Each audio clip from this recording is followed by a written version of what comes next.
Hey, if you're watching this now, that means you've clicked the thumbnail.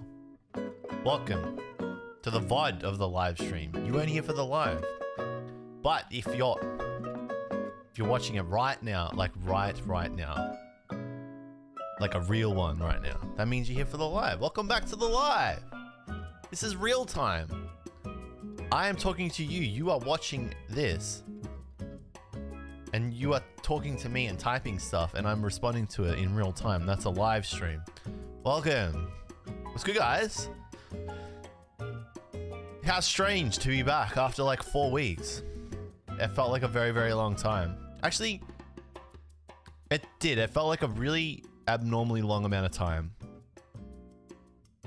But it's good to be back. It's good to be back to regular, to normal, to what we're used to. It's fun to just like do different things. My little pickle. You know, do different kombucha. stuff. Break out of your comfort zone, go touch some Have a grass, nice travel day. across the world. Very blessed for that. Very, very blessed for that. But then you miss like normal, you know? The same bed. The kitchen. The coffee machine that makes coffee the same way that you like it every single time. It's always exactly how you want it to be. The heater. My dogs, my partner, super supportive, love her. You miss that stuff. Oh, and you guys, sorry, I forgot about that. Sheesh. How you going? Chris Keo, what's good? Eggplant, first time listener, first time caller. Welcome. Yeah, Nana, mate, how you going, dude? Kevin, what's good, K-Skig? K-Skig, what's good? Roxanne, welcome to Senpai. Thank you, my king. Kaigas, thank you for 11 months. Oh, we are so back. We are so back. We are so back. Chris Ma, dude, you helped me get into Japanese Pokemon. Wicked. Welcome, welcome. It's definitely changing. It's definitely changing. The Japanese Pokemon card collecting space. I've actually woke up this morning and I saw some news and I was like, may have to make a video about that. So after stream, I'm gonna get to work. I'll talk a little bit about it. Sakana Sensei, what's good? Francis, how you going? Cytomane, I should probably cancel the Twitch sub now. You probably should. I am going to do a Twitch stream. You know what? I'll do a Twitch stream this month. It could be like one of the last ones that we do there. I don't know. I'm always going to keep the door open for Twitch, but yes. I like money, but don't give me money for no reason. Is that okay? That's okay to say that. I just miss scamming you. Yeah, that's it. Literally. The previous sentence literally proves that. Vincent N, how you going? Luke Gale, what's good? What's good, Luke? Jack Daryl. Been dodging that guy for 8 months. Soon we'll meet up, man. Soon. Zeal, how you going, Zeal? Casson, what's happening? Good to see ya. Trent Williams, how are you? I'm good, man. How are you? Brewer, did I say hello? Shiny Kiwi, did I say hello? Hello. Apples. Yamari, I said hello. Shumaili, what's good? Hey, Leroy, how's everything going, dude? You good? Everything all good? You're all settled? Trust, hopefully. Congratulations again, King. Hector, what's been happening, dude? Formula 1, man, can I be your friend? Get in line, buddy. Get in line. Ed Kernow. I gotta watch the retirement video. What's going on, Trini? Bit of footy chatter. I saw your name on day 2 brackets. How come you're top 63? I made day 2 of Worlds. We're going to talk about a lot of stuff today. Today, we're going to talk about... Oh, sorry, I got to say hello. Can't just jump into stream and not say hello to you guys. Today, we are going to talk about a lot of different things. You may have noticed the title of the stream. I already forgot it. I think it's something like... It's really bad, guys. The situation's super bad. Part 73. It's so over, part 75. Is that the name of the stream? What did I call it? I can't even remember. I said Japanese card stores have a problem. I saw it myself. They do have a problem. I saw it. I did see it myself. We're going to talk about that. We're going to talk about... I'm going to talk to you guys. I need you guys to fill me in the last month because I missed a whole lot. Then we're going to talk about Worlds. I'll just tell you about what happened in Japan. We'll go through day by day. That way you get the update. You know what I'm saying? I just saw your Discord message. Card market here is dropping. Yeah, it's gone to hell. Literally a week after, what do you call it? What's the thing? Worlds. Yeah? A week after Worlds, it was Jova. Momars, you know what? We just, this is the thing about YouTube. It's just so painful for live streaming. Twitch was so based. For some reason, I don't think this works. I don't think if you guys type 7TV or BTDV emotes, it works. He just says alien dance. Someone's in the Twitch chat. I like that. Doesn't work. It's broken. Am I looking forward to Raging Surf? I don't even know when that set comes out. I'm so off the radar.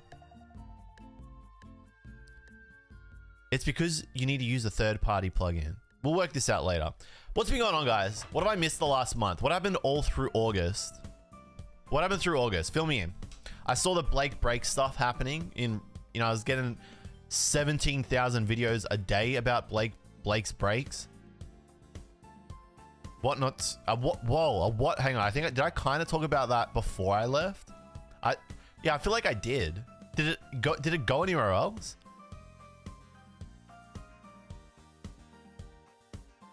So basically, a Whatnot streamer scammed their audience. News at 11. That place sucks. I don't know why people still use Whatnot. So I saw that happen. What else happened? You had an August baby? Congratulations, Luke. That's huge.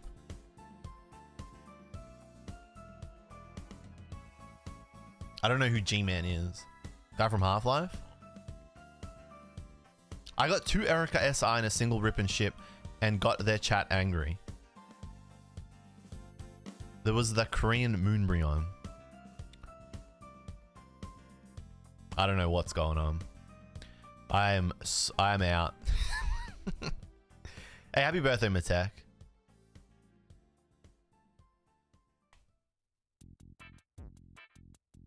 One of his employees scammed his audiences. I don't know, man. I don't know what to tell you. I saw a lot of videos about that. I thought there would be more, but that's just, it's the same. Is it the same story? It's the same story.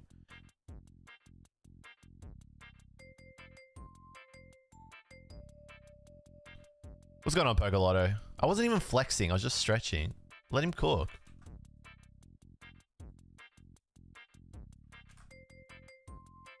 Did I get a haircut? I did. I got a haircut yesterday. All right. So, Raging Surf. Is that we're gonna talk about Raging Surf first? Holy crap! I gotta catch up. Raging Surf. This subset features a variety. Wait, this is the one that's got like does this have Groudon on the front? Or am I imagining things? It does. Yeah, this is one that's got Groudon on the front. And Jirachi. Okay. Yeah. And Goldengo. And Tapu Lele. No, Tapu Koko. Okay.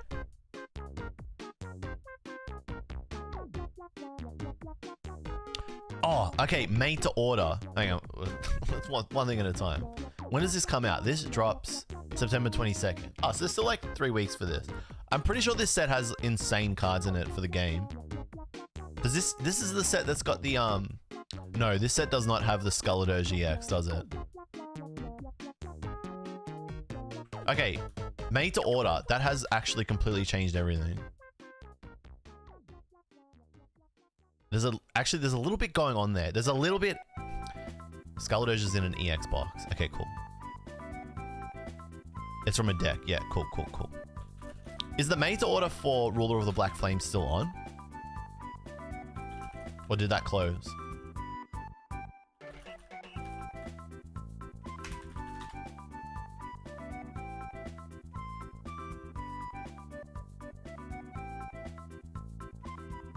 It ended just yesterday. Closed on the 29th. I forgot. I literally forgot.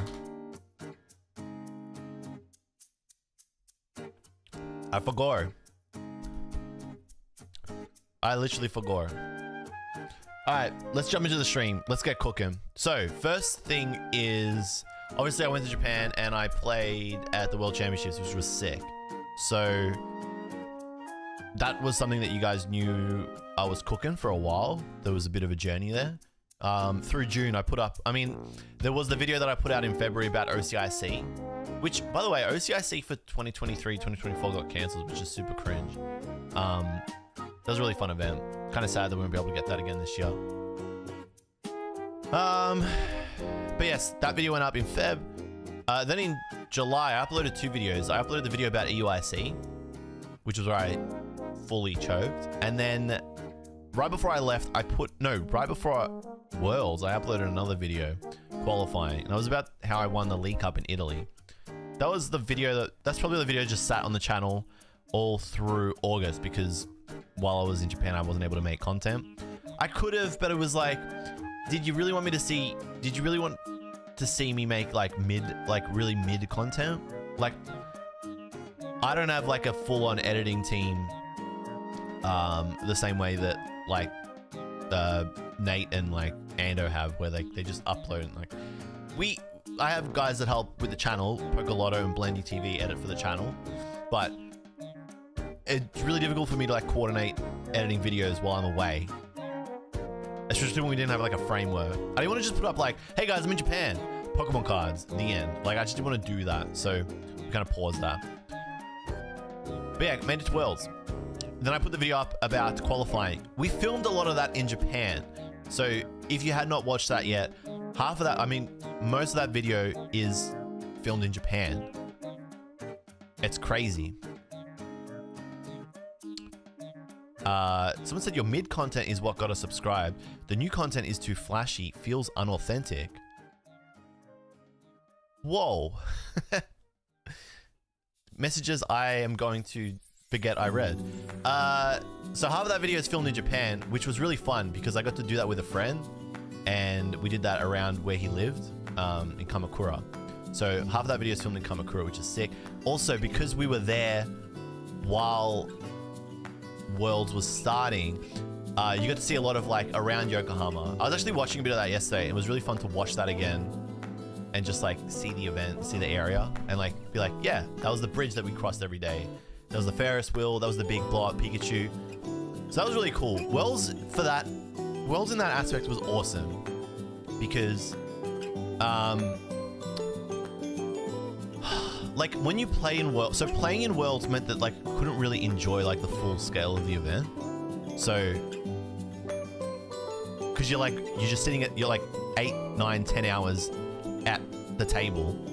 You can't like engage with everybody, which is a bummer, but like you didn't go there to like have fun. If you're a competitor, you go there to play. It's kind of a weird thing. It's kind of hard to explain. Thank you, Tom. We had a lot of fun filming that, like a lot of fun. And I got a few more on the way. Actually, one video that we filmed in a card store. So I had a few people say, you guys watched the video this morning, what are some good card shops in Japan? There is one video that we filmed in there, and I'm going to talk about all the card shops in Japan, all the different things I saw, and how I feel about the market based on what I saw in Japan. But one of the videos that will be coming out in the next week or two, when I finish editing it, we actually filmed in a Japanese card store, and it was really cool. It has this like really cool vibe. I don't know. I'm just excited about it. So thank you, Thomas. I'm here for the showing of my chase card from VS series. Yeah, I've got the binder, so. This thing went crazy, man. This thing went crazy. So I got all my cards that I bought. I just kept putting them in this binder, right?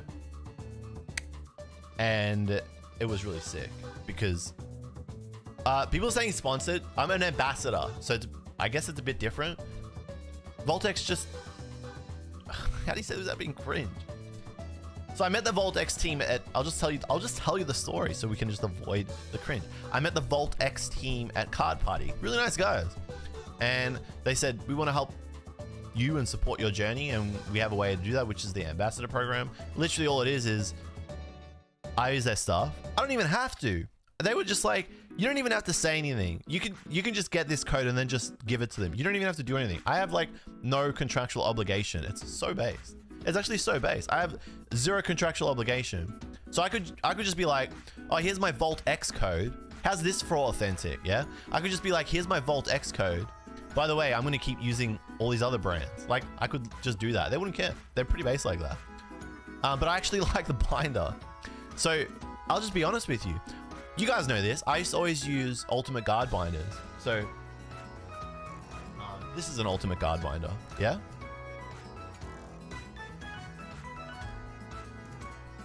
Yeah, see, Ultimate Guard. The exposures. Ultimate guard. Yeah, you see it? Even I'm looking at that, getting blinded. It's so... I know, right?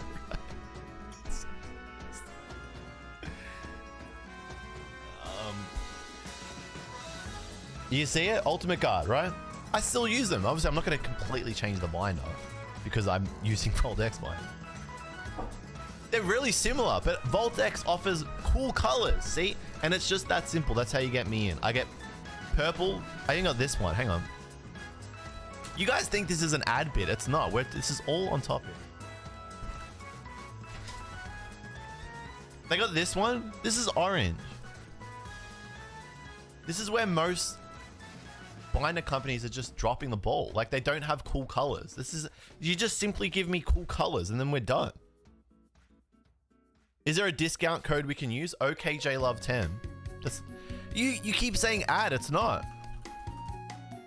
Use code okJLUV10. We don't already have colors. We don't. Which other ones have color? Pink. They got pink. They even got pink. Point is, face. That is a nice orange. Thank you, Boba. How you going, by the way? Harry West, welcome to Senpai. Thank you, legend. What are we talking about? Cards and then worlds. Oh yeah, true. So we actually grinded. I'm just telling you guys a story. This way it's all out here. This is the full update of where I've been, what's happened in the last 3-4 weeks. So I couldn't finish the video for qualifying for the World Championships, the one that went up right before World started, because the week before I got to Japan, I lost my voice, which was super cringe. So for like 4 or 5 days, I couldn't speak. And because I couldn't speak, it meant I couldn't narrate the video. So because I couldn't narrate the video at home, I mean I had to do it in Japan. I was about to say in America. I mean I had to do it in Japan. And I had 2 options. So I had option 1, film it in a hotel room and do the narration that way. Option 2, film it all around Kamakura. And we were like, hey, you know what? How often do you get to film a video in Japan? Let's do that. I got to film one of the coolest, easily one of the coolest shots of all time, right? I was just like, this is so sick. Like, this is one of the coolest shots ever filmed, ever, right? Check this out, right? Tell me this isn't, I just need to, tell me this isn't a sick shot. I'm gonna show you guys. You ready? Check this out. You tell me that this isn't sick. How sick is this shot? Or a Kremlin, and I was forced to pass the turn yet again. And I gave my opponent... How often do you get to film a shot like this? First KO themselves, and through repeated use of Clara to retrieve their mana feed, they took game 2, meaning I had to win it all in game 3. And What do you mean, how is that sick? What do you mean, that's sick? A bit awkward. Who's filming Wow, you don't reckon that's cool? I fell off, man. I just thought this was fun. I just thought this was so unique. I got to film a video in Japan. I got to film a video in Japan. Like this, on the street, in a crowd. It was so cool. It's just standing in a street. People said that the cicadas ruined the video. I disagree. I think that was a vibe. That's how Japan sounds, especially in the summer. Bro, change your clothes. No, he's wearing the same t-shirt. I can go outside and do this. Go on then, do it. Go ahead, do it, buddy. No. That's crazy. I got like 3 teas. Hey, come on, man. I got a black tea. I got like 15 black teas. I've got 2 purple teas and some white. Okay, genuine question. Do you dislike that video? Do you dislike those videos? Genuine question. Do you not like them? Because his genuine answer, I almost killed myself making that video. Yeah, lack of sleep. I had to sacrifice testing time, so I couldn't actually do any testing before the event.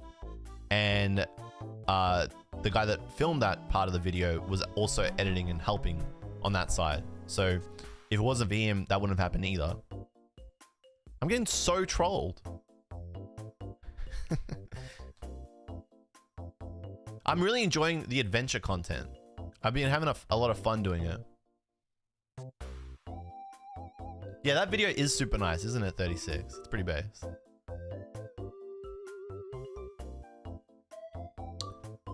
Did a car almost hit you? No, that was a avenue that you could walk. There was like stores on it.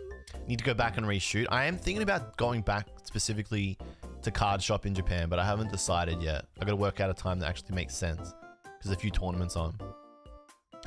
So basically, because of that video, I couldn't do any testing before the event, which made me very nervous. But the 2 days before, I was like, hey, you know what?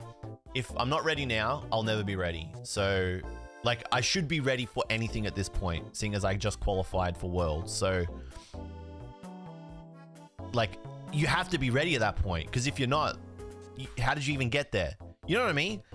The two go hand in hand. It's like, if you qualified for World, you should be good enough to play in it.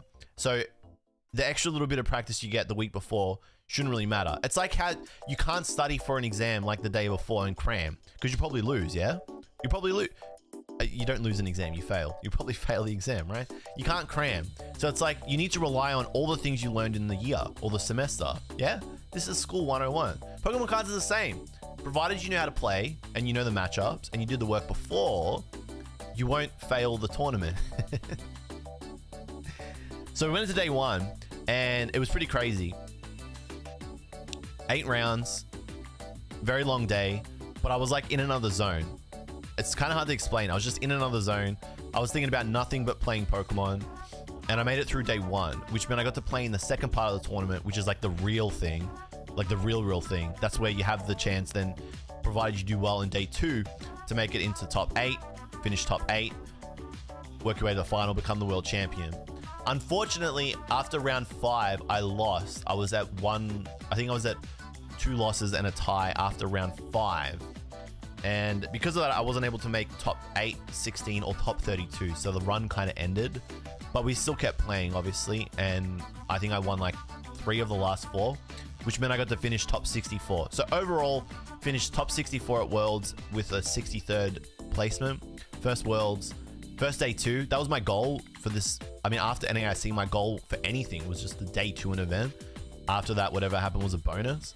But to achieve that goal at Worlds was like incredible, because I got to day 2 an event. I got to keep playing Pokemon at an event, which was sick. And I finished pretty well. Like in the top third or top half, top 40%, whatever it was.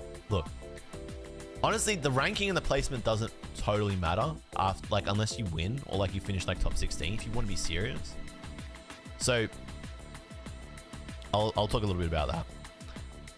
Did I have any experience with other TCGs before going on the Pokemon grind? No. Pokemon TCG was the first TCG I ever played. I never played Yu-Gi-Oh, Magic. I may have played like an hour of Hearthstone, tops. That was about it. Pokemon TCG is the first trading card game I actually played seriously and like got good at.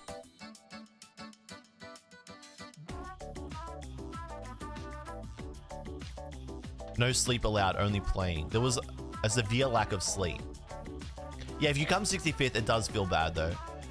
Top 64 or top 32 does not get an invite to next year. Only top 4 gets an invite to the next year. Top 32, you earn money and you get a cool bag that says top 32. Which is pretty cool. That would have been sick, but couldn't get there. You also get like the Paradise Resorts. You get these. They changed it. This used to be a Champions Festival, but now this is Paradise Resort. So I got one for real. You know, it's actually kind of funny. This is so base. All the collectors, because like there were a lot of collectors at this World, which was really cool. So I hung out with Deepak, a monster, which was sick. Always hang out with that guy. He's just always at the events. Pat Flynn is a really nice guy. He just pops up. I spent a lot of time with him before the event started, actually, the day before. So got up with Deepak, a monster.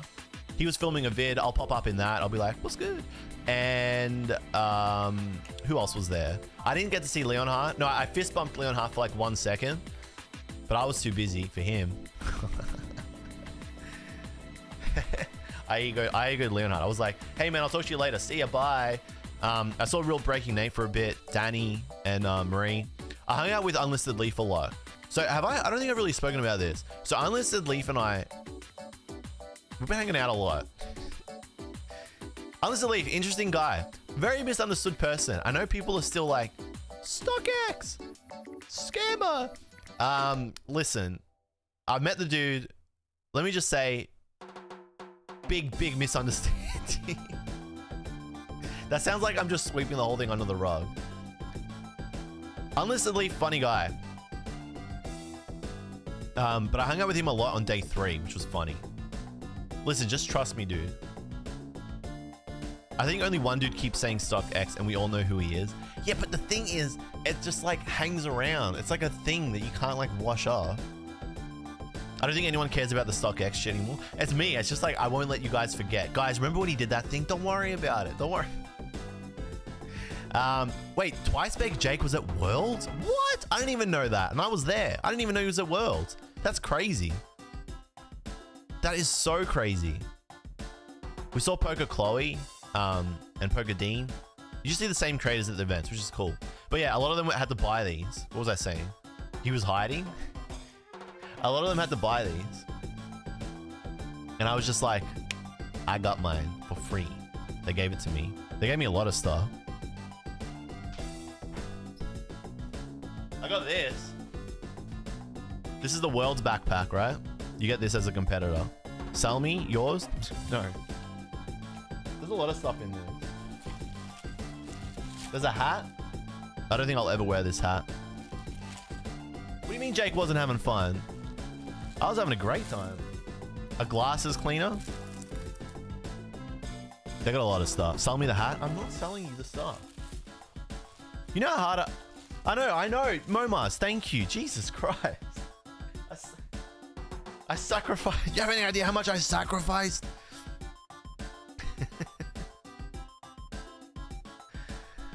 Show the board. Oh yeah, I'll show the board. Okay, so here's the Bear Walker skateboard. So I actually had no plan on buying this. I did not go to Worlds being like, I will buy the skateboard. But I was in the Pokemon Center and what's good, Diamond Hands? Good to see you again. Ramen Bowl stream when? I'm not using that. The Ramen Bowl is one of the most elite Pokemon items of all time, just quietly. I had no intention of buying this, but I saw it on the shelf and I saw people just keep taking it and taking it and taking it. And I was like, maybe I should buy that while it's there because this looks like it's gonna go.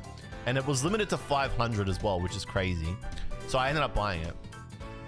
You kind of want to hear about the Joe incident? Oh, I'll talk about the Joe incident. Don't worry. We'll talk about what happened in Osaka. There's a lot to go through today.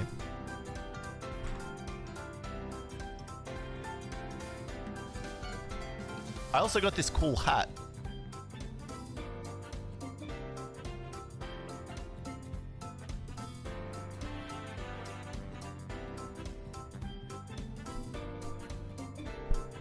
Hey. It's a me, Mario.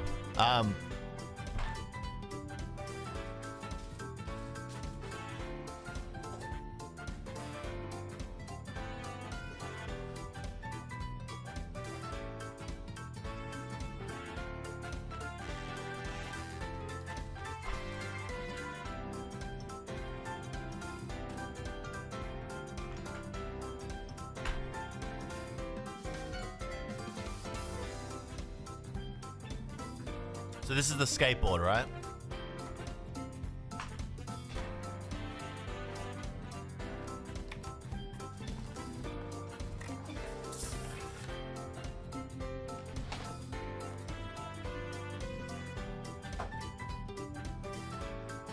It's really pretty. Like, it's really, really pretty.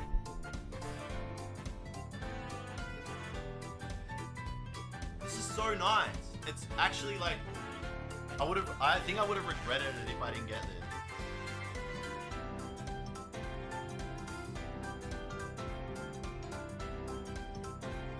Smells like wood.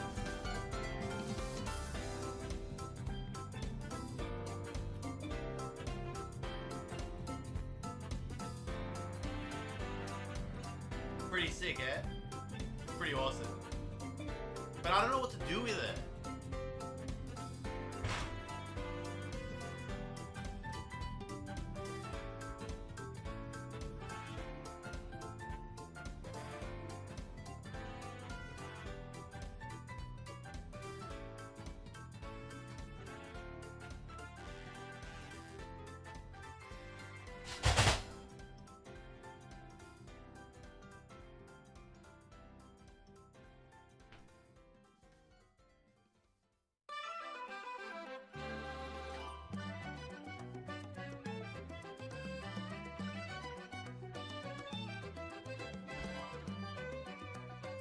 Okay, well, here's the dilemma, right?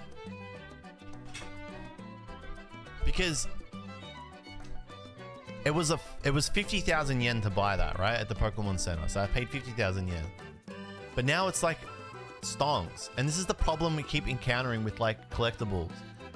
It's like, would I rather have the skateboard or the money to buy like whatever I want with that money? Like if I could sell that for $2,000 and then get like money, get like a card I need or something, you know what I mean? You know what I mean?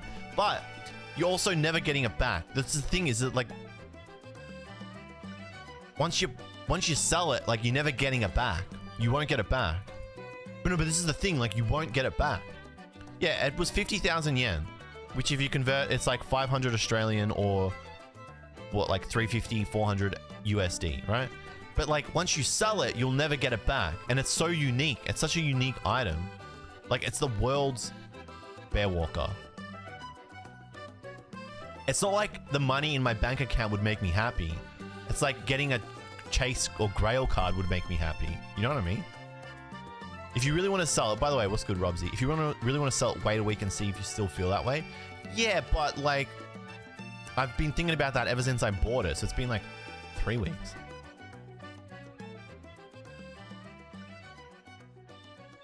You're going to buy a Chase card anyway?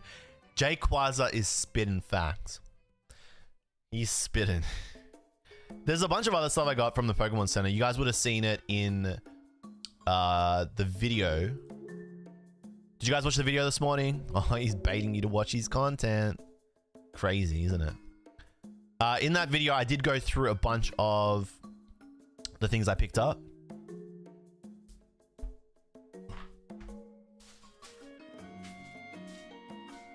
Okay, here's one super bizarre thing about stuff from the Pokemon Center in at like ICs and Worlds, is that you get like stuff like this just like sells out randomly. This is literally just a lanyard with a pin on it. I don't get it, right? I don't get why it sells out. I don't get it. But they do. So I was like, well, this is, I'm going to get the pins, right? But I don't even remember how much these cost. You kind of just pick them up. It's like when you get into the Pokemon Center, it's like a fever dream. It's crazy. Literally everything sold out. Like most things were gone except for like the plushies. The deck sleeves were still there. Oh man, I'll tell you a funny story. You know that Great Wave, Matt? The one that went up on the Pokemon Center America? There was so many of those, but people were buying them. They were like, there was so many. Okay, so how do I explain this? You guys want to see? Actually, why don't we do this? Let's look at some footage of the day.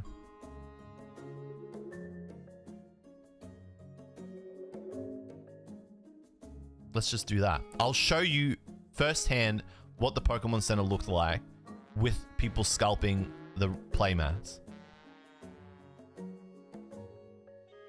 I've got the footage. Here it is. Worlds. A64. You guys want to see this? You've seen it anyway.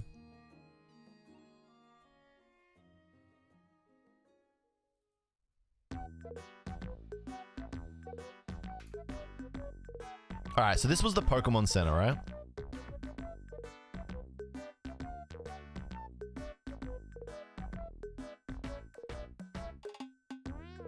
Hey, what's going on, Madge? How you going, man? We're just walking through a lot of what happened at Worlds.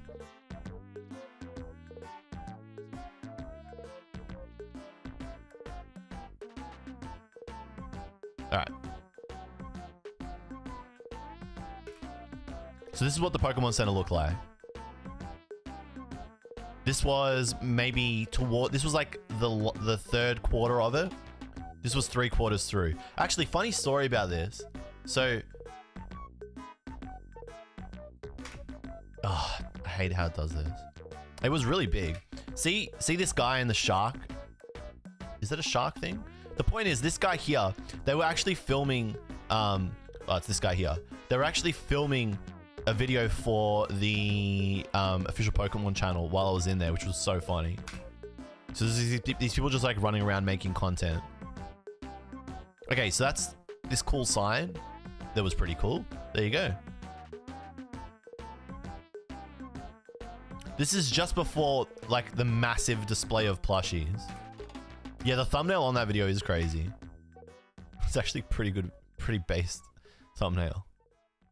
Was it actually much busier? Yeah, see, I got in at a good time before it went like super crazy. I missed most of the craziness. But when I go back, you'll see this part of the video where I show, what do you call it? Oh, that's me. Look, I'm waving at myself. These guys thought I was waving at him. Look at the mirror, right? Look at the mirror. That's me waving at myself. And then this guy thinks I'm waving at him, but I was actually waving at myself.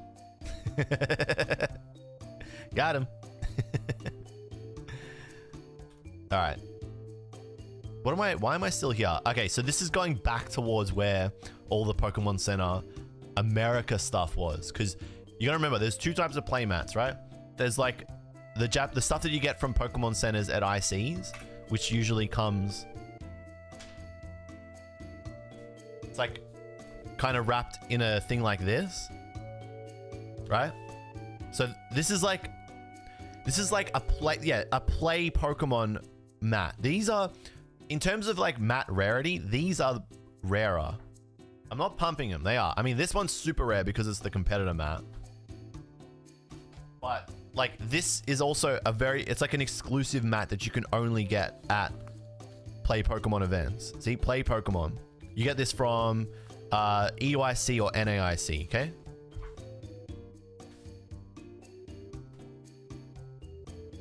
Those are different to the mats that you get from, what do you call it? Like the ones that, the Great Wave one, which went up on the American Pokemon Center, yeah? So there was a lot of them. There was a lot of these plushies. I think these were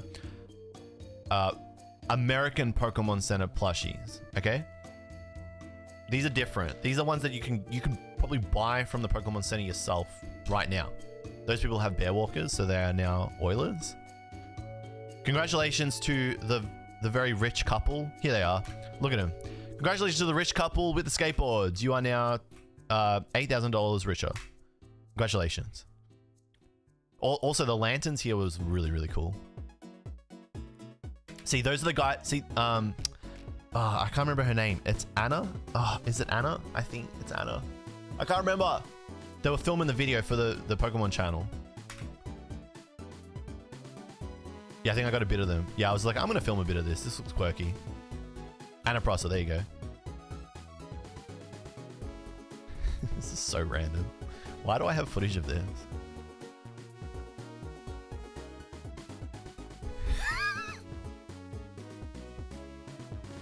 I didn't have my gimbal, so I couldn't do cool stuff like that. Okay, so this is, you can see it here, right? This is how many of these mats were there. And I'm talking, like, this was like Thursday. So there was 4 more days of these mats. There are so many of these mats. I don't understand why people are paying so much for the Great Wave mat. It's crazy. It's just so crazy to me. Look how many there are. That's just one shelf. This is just one shelf. It was also crazy how many people were going crazy for... It says crazy twice in the same 3 seconds. There were people going wild for ETBs and stuff.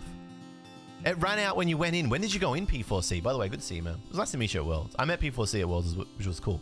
See, this actually here, this shelf here is literally the Great Wave shelf. No, wait, that one is. Look how many there are. And there's just like people everywhere. This lady's like, stonking.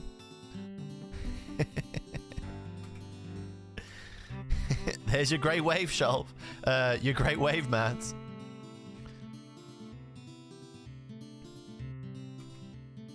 I don't know what this stuff was.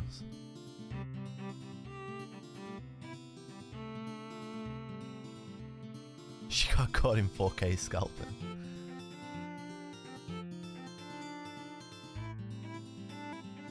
This is like all plushies. Pikachu, Sprigatito the Quaxley for Coco ones. There's a lot of these. Yeah, I couldn't get this ramen bowl. I only got the competitors one, which was a bit of a shame. There's some stuff I missed here. So like I didn't get the ramen bowl, the miso bowl. I think I got the teacup. There's a really nice glass that's not here that I didn't get. Okay, so this footage turned out okay. That's good. Cool. This is towards the entrance. I think it's just me. Yeah, so these are the mat. No, those are pencil cases. When I went in on the Sunday, a lot of this stuff was gone. This here was a big misplay. Or actually not even. Wait. What am I getting here? I think I got socks and then I put them back. What's up, Prof BK? Yes, I am okJLUV. I didn't get this, which was so stupid. I really regret not buying this. I picked it. I was like, this isn't cool enough. And I didn't get it. So stupid. So stupid. I literally just walked past it. I'm like, yeah, it's not cool enough. I'm not going to wear that. Then the second I got home, I'm like, man, I really wish I had that t-shirt. It was like a jersey. So silly. This is all the sleeves. Oh, this was crazy. So on the Thursday, it was 1 per person for these, but on the Sunday, it was 5 per person. So they had a lot of these sleeves. Again, these sleeves are not, there's just so many, man.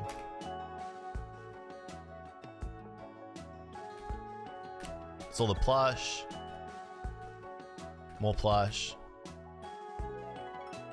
And that about wraps it up. So that gives you an idea of the Pokemon Center. So yeah.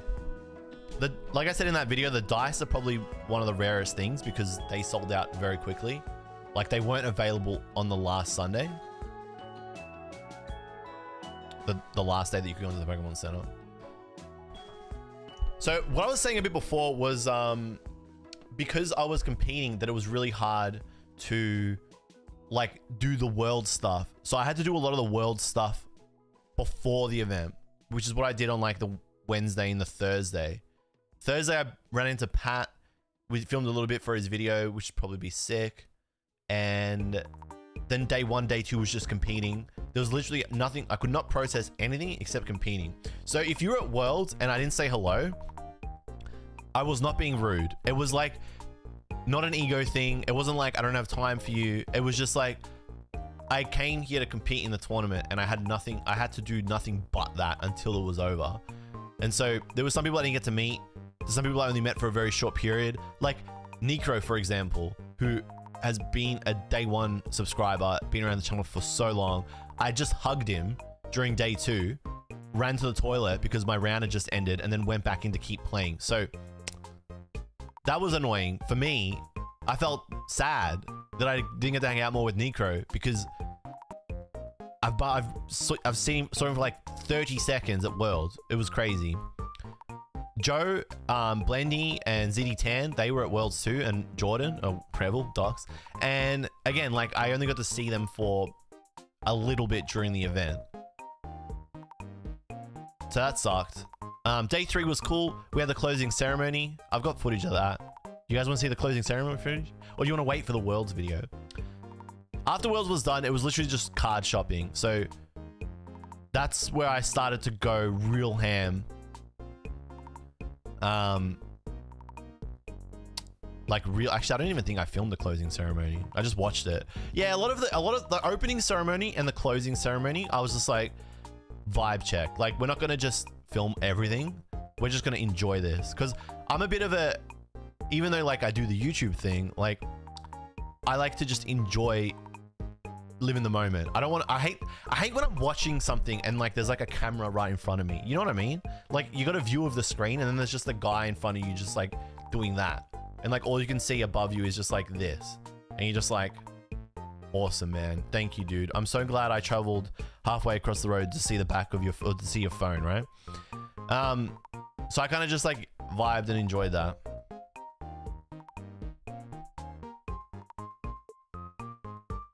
You know the thing, I don't want to be that guy for someone else.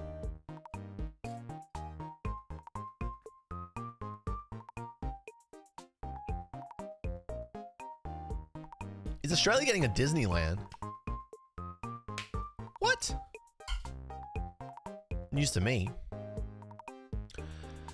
Okay, so that's pretty much Worlds. That's pretty much Worlds. Next up is the Pokemon card stores.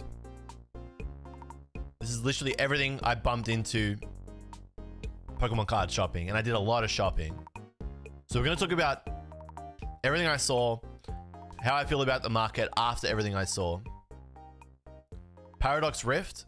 I don't think we're gonna talk much about English today, Hector. Although the cards from Paradox Rift look sick, and seeing the reveal of those during like the event, like you guys watching the stream, or if you're at Worlds, you're watching it closing ceremony. That was sick, being there as they revealed the ancient and future Pokemon. That was really cool. Hearing the crowd as well.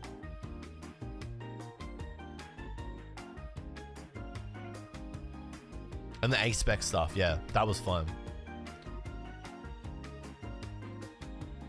When am I starting my new season? It started as soon as I got back. I went to a league challenge the day after I got home, and I'm doing a cup this weekend. And yeah, I'm going for Worlds 2024. I'm gonna try and win the whole thing. That's the goal. Keep competing, win the events. Saw some videos, Japan prices look expensive except the older cards. Funny you should say that. Funny you should say that. It's a bit of both. What I'm gonna do, go to the bathroom real quick, and then I am going to show you the cards I bought, and we're gonna talk about what I saw at the card stores. So I'll be back in a very brief moment.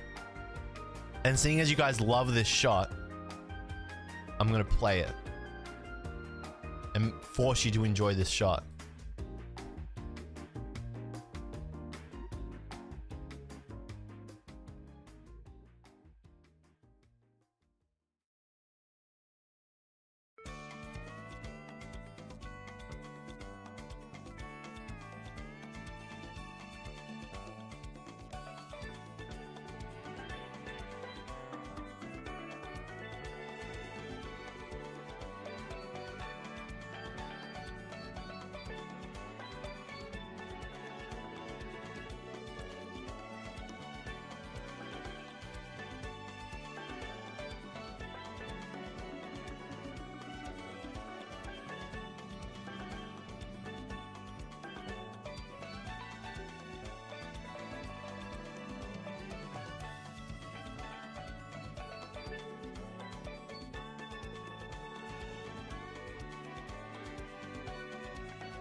All right.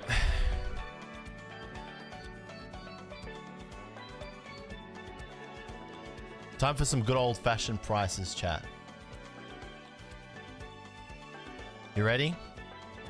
Okay, so first, okay, this is what happened. I got to Japan on the 5th of August at night.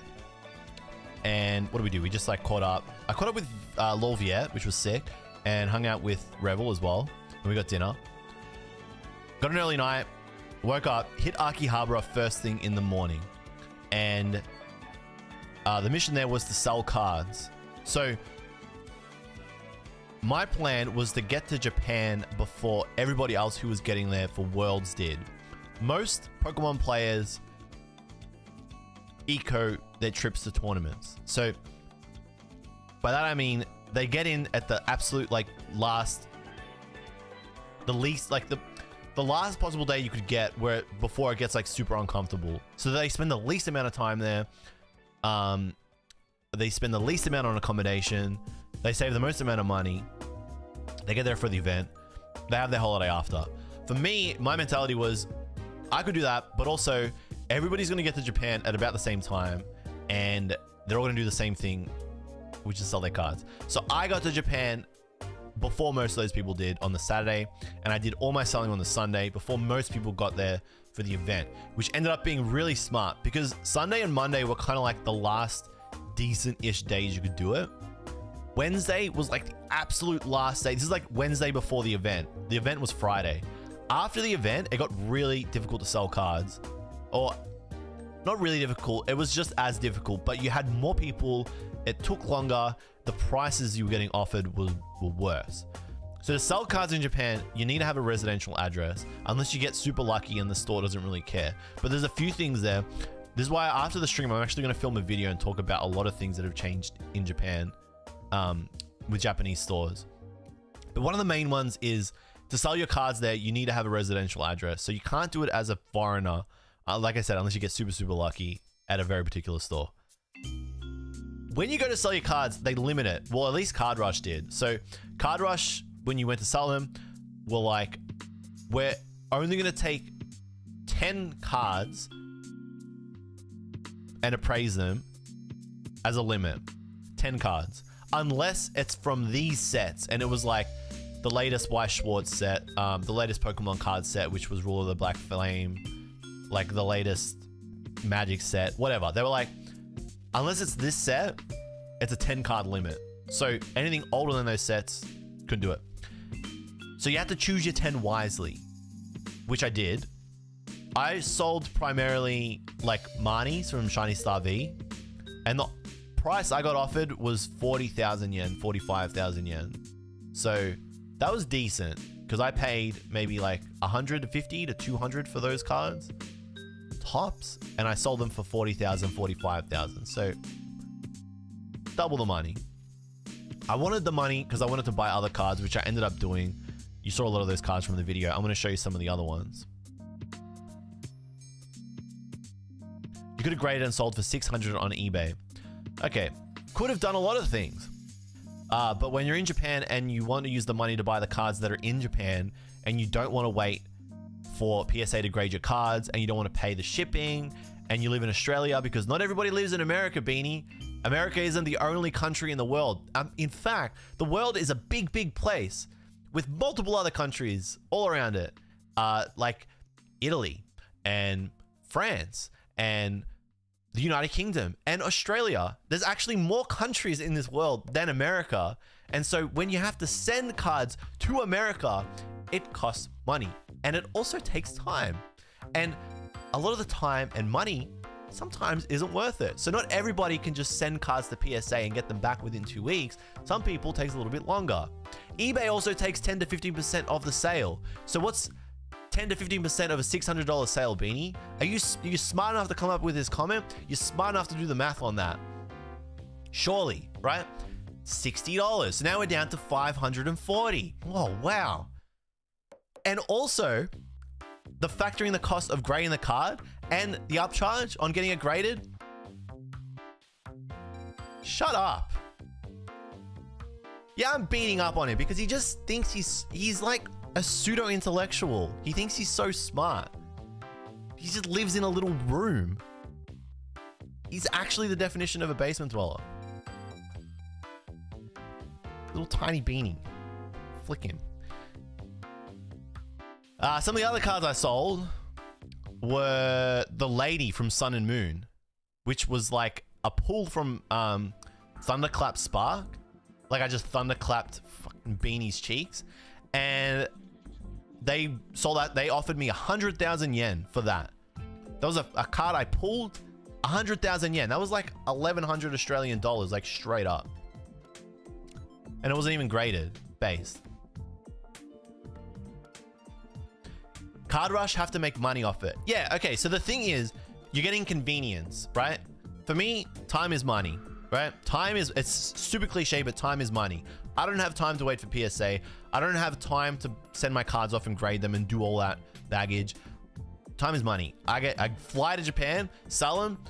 You give me 30% less than what you're gonna sell it for? Fine, I don't care. I move on with my life. We move, right? We move. We have to move. Right? The world is too fluid. We're in a liquid world now. It's too fluid. You have to just keep moving. Sometimes you can't min-max everything. I'd rather min-max time than min-max gain. So Anyway, point is, sold a lot of cards like that, which was super base. The funny thing is, one store offered me 10,000 yen, which was like $110 or whatever for the lady. And I was like, no shot, $100. No shot. Actually, no shot. Then the other store offered 100,000. So what you would get is some of the stores would offer different prices. And this was before Worlds, before the influx of people came. So that was sick. Getting that much for lady. Isn't it like 400? I don't know, man. You tell me. You have to say which store offered you. This is the funny thing. This is the funny thing. So there's 2 Card Rush stores in Akihabara. So I was selling the cards in Akihabara. The first store, which was the main store, offered me 10,000 yen. The second store, which was the smaller branch, offered me 100,000 yen. So the smallest store offered, which was like a 5 to 10 minute walk down the road, offered me 10 times. It's the same branch. It was the same branch. Tell us about Magi. I'm going to go in on Beanie again. I'm just gonna say this as a general thing. People are like, talk about Magi. Talk about something from the title of the video, not just recap Japan. It's a process. Like, I can't just come in and say, go live. Hey guys, this has happened. End of stream. Like, it's a part, like, it's a collective, right? There's a lot of things. It's a journey to the end, and then it will all make sense. You can't just get the end of it. It's like, you guys, it's like, you go to a movie that's 3 hours long and then just want to see the last 10 minutes. That's literally what you're doing. It's literally what you're doing. It's literally what you're doing, right? Feather Josh gets it. This just shows how the price situation is a complete mess. Yes, that's why first I said hello to everyone. Then we spoke a little about Worlds and what happened and what we did. Now we're talking about the card stores. It's a long story. There's 2 ways to do it. I tell you everything as we go. I just give you all the information, right? Or I give you like a 5-10 minute video essay, and I don't want to do a 5-10 minute essay. The bro is cooking and the customer wants raw eggs. I know, right? Preach, sister. I'm 39 minutes in and no talk about what the video is titled.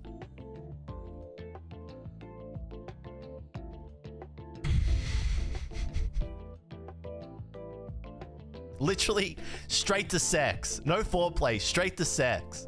Actually what you're doing. What's up, BB Retro? No kissing, straight to sex.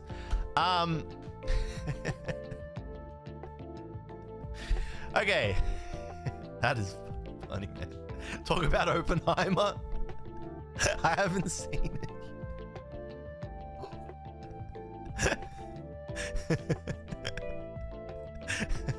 Okay, so that was one awkward thing that was happening at card stores, is that you'd get offered different prices between 2 different stores. Now, I only sold at Card Rush because it was just easier. Straight to boom boom time.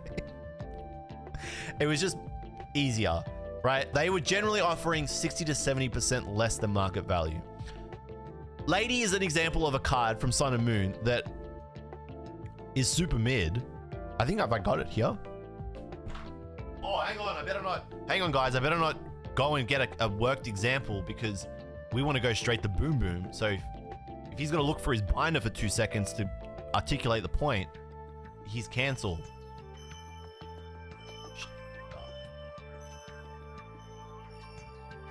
I'm going to go get the binder.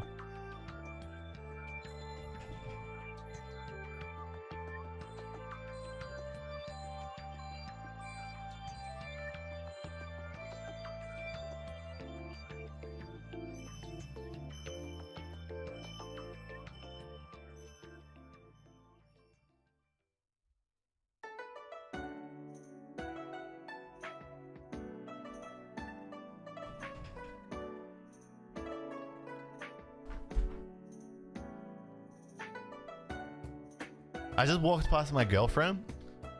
That's a flex. And I said, Chat's being such a papega today. And she said, who? And I said, Chat, the collective. You are being papegas. Cue the guy that says, what's a peepo? Okay. This is the lady I'm talking about, okay? This lady, right? Super mid card. It's just, no matter what anybody says, don't tell me this is a good card. It's not. It's super mid. The background is boring. The character is literally an NPC. You like it? Shut up, June. Shut the f up. Nobody even knows who that is. It's literally an NPC. $1,100 for an NPC. You don't like Kanaka Eo? God, did I say I didn't? It's a mid card and it's a mid character. It's just not an $1,100 card. But they would offer you that much. But then something like the Glaceon VMAX special art from Eevee Heroes. They like lowballed me hard. I think they offered me like 60,000 yen. Which I thought was just ridiculous. So like cards like that I didn't sell. That's why in that video you still see it in my binder, right? I thought it was crazy how much money they would like, how much money was being transacted at the card stores. Like it was actually kind of scary because I know the money is obviously coming from people buying the cards. But who the f is buying these cards?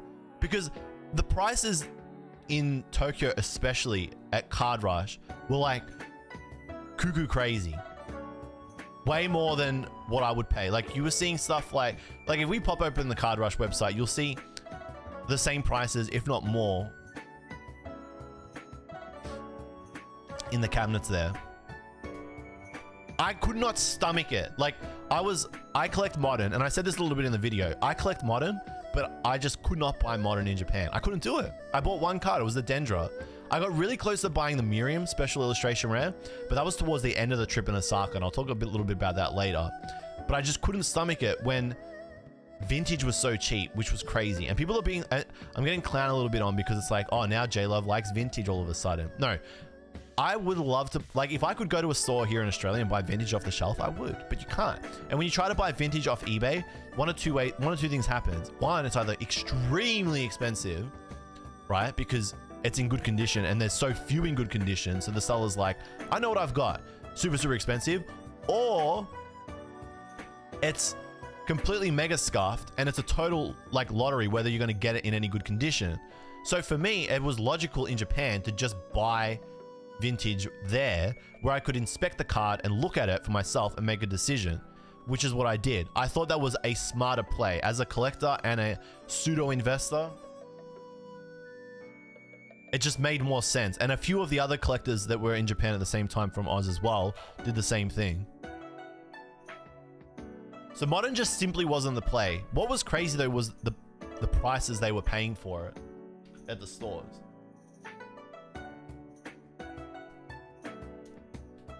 So like I said, I did all my selling before Worlds. And I know I got a little bit harder post Worlds. Because people were trying to get rid of like everything. They were trying to get rid of the mats that they bought from the card stores. They were trying to, from the Pokemon Center, the dice and stuff like that. That little thing. You see the deck box? That was crazy. This is a 3,000 yen deck box, right? It's obviously got that Pikachu promo in it. Everywhere, 35,000 yen. People literally like holding pieces of paper A4 like this outside of the World's venue being like, buying Yokohama deck, 25,000 yen. You could literally go into the Pokemon Center, spend 3,000 yen, walk out, sell it to that person for 25,000 yen. It's like a free $200 for free. It's like funny money. It's like money doesn't even have any value anymore over there. I don't understand how that box is 35,000 yen when there were so many of it. You're hearing this from the horse's mouth, right? On the Sunday, you could still walk into the Pokemon Center. They gave you like a little card. Didn't look like this, but it's like a little coupon, right? They gave it to you and they were like, hey, take this to the front. And when you take it to the counter to pay for all your other stuff, they'll give you the box there. And that was so that you didn't have people like hoarding the shelves like I showed you before. On the Sunday, they were still giving them to you. Yeah? They were still giving them to you. Hans Guitar Solo. Your video of your journey to Worlds were epic. So well done and fun to watch. Thank you, Hans. I'm so glad. Thank you. Truly. Means a lot. Anybody who's buying that for 30k is a Pepega. Yeah, man, it's crazy. Crazy. I would not. I mean, the thing about that box is that if you didn't get it from, you can't be upset if you don't have it.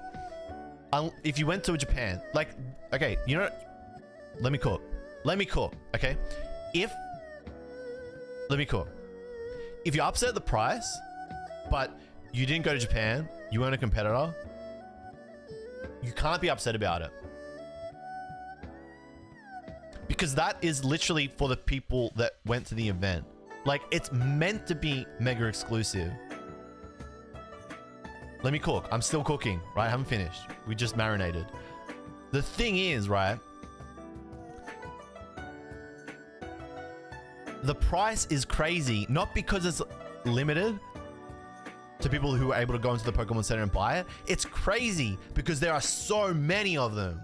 Like, an insane amount. That's what makes it crazy. Someone has to be like hoarding those, strangling the supply. That's all I can think.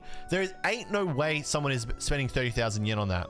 Like, how many of you guys in the chat have spent 30,000 yen on this box?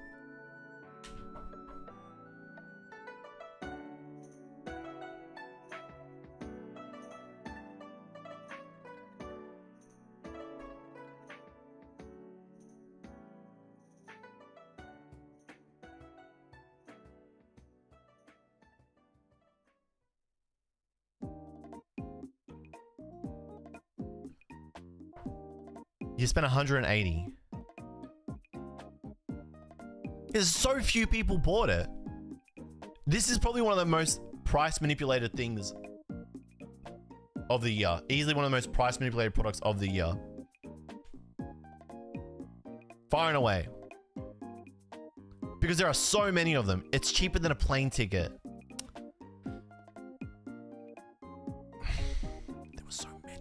I think it's a demand thing. No, Madden, what I'm trying to prove here is that you have like however many of us are in the chat right now, right?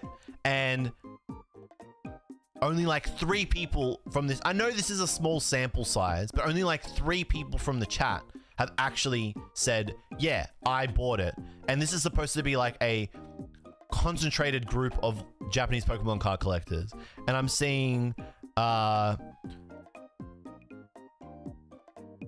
Mr. Beanie, who we already proved is dumb, spent $180 on it. So that's one.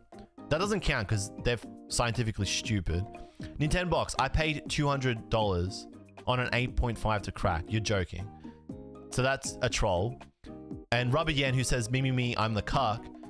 And that is fact. Bought it. So it's like one dumbass, one idiot straight up bought it, one cuck bought it, and someone else is either like doing like, the joke is that I'm lying. They're the other one that bought it. I doubt it.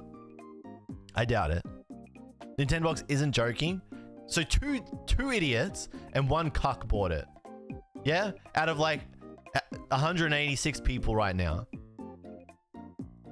So it's definitely not a demand thing.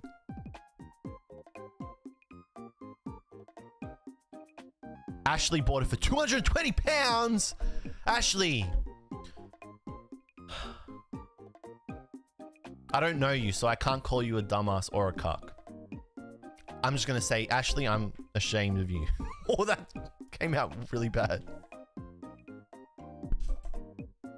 That's arguably worse of all the... I'm ashamed of you.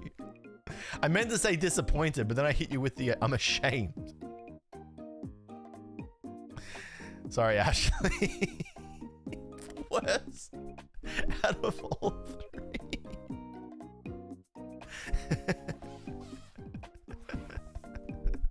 Okay, so I'm gonna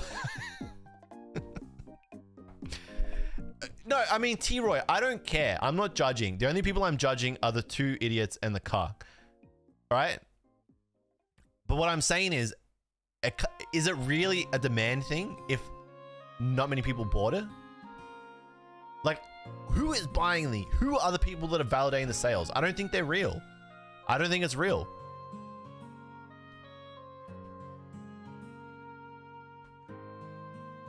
All right, so I went through. I'm not going to go through stuff again in the video. I'm just going to point at stuff. I'm going to kind of just expand on some of the stuff I said in the video. A lot of the video was like, this card is so nice. How nice is it? So this is what I'm trying to say here, right? I distinctly remember spending 4,000 yen on this magneton. Okay.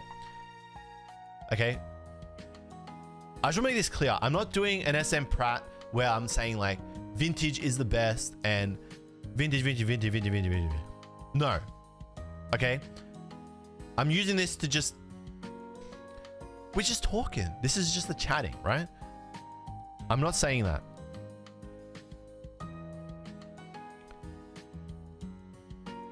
This is just to suggest that the price of modern cards is cuckoo crazy right now. Okay. So I spent 4,000 yen on this magneton and it's in really good condition given how old it is. The card is from, I'm pretty sure it's like what, 2002, 2003. It is a very old card, right? In the video I said I bought Dendra. That was the only modern card I bought. And just as an example, Dendra was 6,000 yen, right? This is a new card. Whoa. This is a new card from a new set of which there are a lot of boxes. You can easily get this at any point in the next 1 to 3 years, right? It doesn't make sense that that is more expensive than... See you later, Emperor Pikachu. Peace out, man. Catch you in the next one. That is more expensive than this. But that is the reality at Japanese card stores. So a lot of this page is really...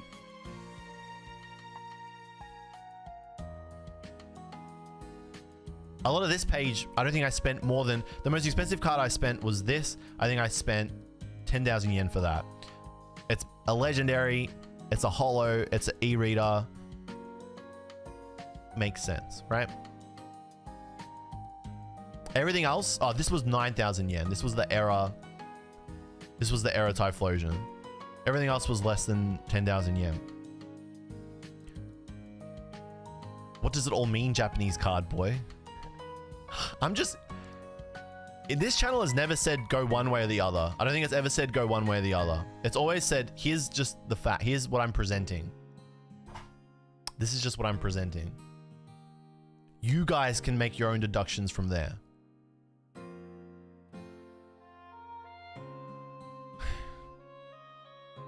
English cards in the binder. That's because I was meant to trade those cards. But I didn't have any time to do any trading. Yeah, I did. I brought English cards. Oh, so here's a funny thing, actually. Okay, here's a funny thing. So, which card is it? Is it Charizard? Yeah, this one here, right? So I pulled this from the Obsidian Flames box opening video. And I tried to sell it like 4 times. I was like, surely this is going to have like appeal. It's the Gold Charizard EX. It's English. And the set hadn't even come out yet. I was like, I'm going to take that. I'm just going to see what they're going to offer for it. Every single time I got it appraised, 8,000 yen. That was the max. 8,000 yen. They wouldn't give me any more than $80. And I was just like, damn.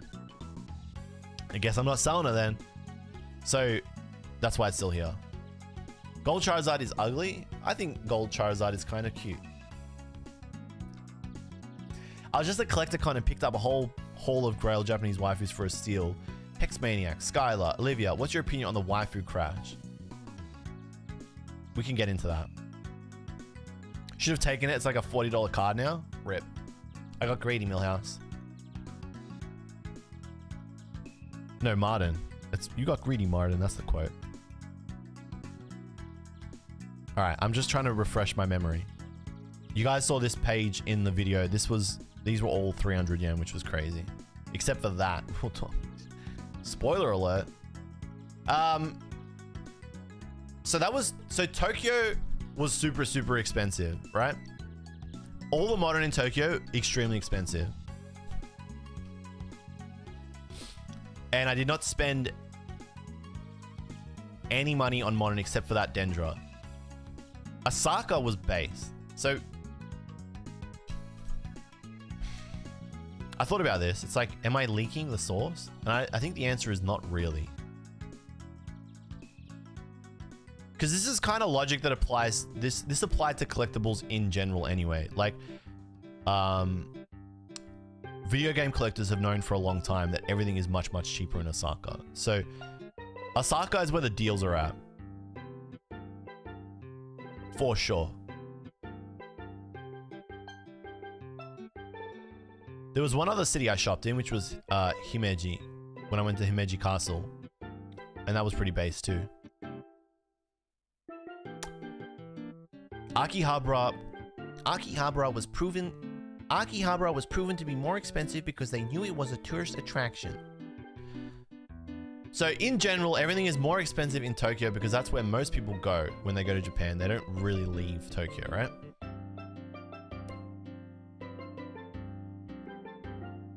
Osaka, everything was, I'm going to say 20% cheaper in Osaka, which is crazy. Sometimes 20 to 30%. I saw a Mani from Shield for 10,000 yen. I wonder if I still have the photo here. Do I have the photo? I probably have the photo. I can show you. I'm not even making it up.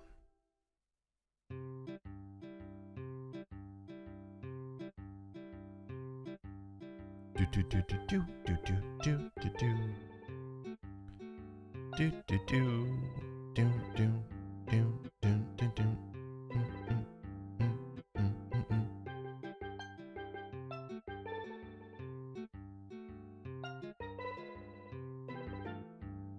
Somebody said, are you going to make a video about Universal Studios? No. This was my biggest regret. I didn't buy this card. This was a huge regret. I was like, I will see this card again for cheaper. And if I don't, I will come back and buy it from this store.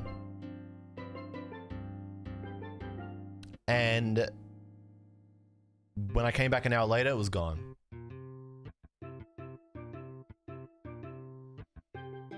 Yes. This is Denden Town. Someone sniped it. It was crazy. Here we go.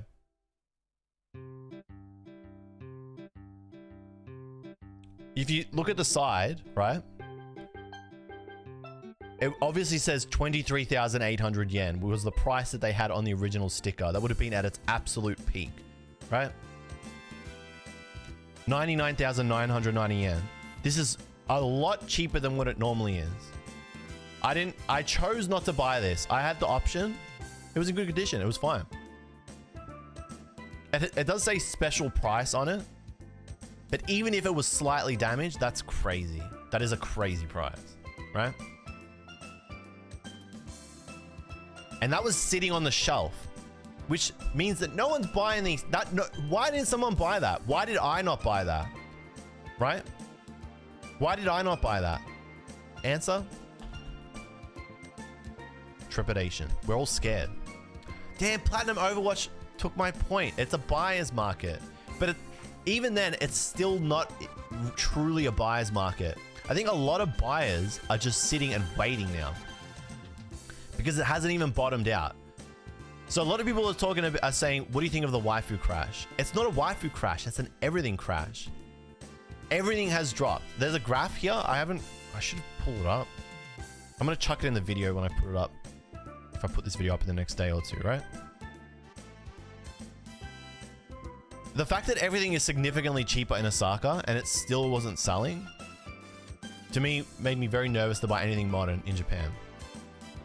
Because I knew that if I walked into a store and I saw Miriam for 69,990 yen. So Miriam, if you go on like,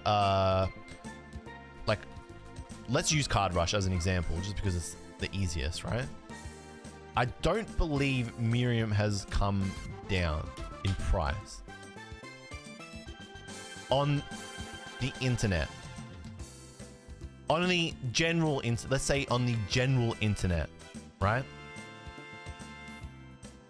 It has. Oh, okay. So it's come down 71,800 yen, which means it would have definitely come down further in the actual physical card stores. Because I was checking, right? When it was 69,800 yen in the stores, it was still at about the 90,000 yen online. Mercari, different story. That's where it's cheapest. But Mercari is a bit of a crapshoot because you never know the quality of the card, whether the seller's going to send the right card or not. It's always really, really iffy. Generally, it's okay, but you can't fully trust it the same way you can trust the card store. So if it's come down on the card stores, that to me says it's probably cheaper now in Japan. I'm not there, so I can't prove it. So if you're in Japan and you're at the stores, maybe you can prove it. It's also fallen a lot on eBay. Literally everything has fallen. It's not just waifus, like everything is coming down. So that's why selling after Worlds or like right around the corner of it was really bad. By the way, Brolair, thank you for being a member for 7 months. You're a legend. Thank you for being a sensei, you boss.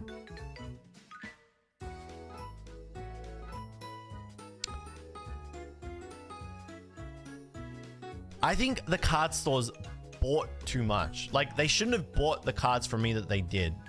And I was just one person that day. Those stores were packed.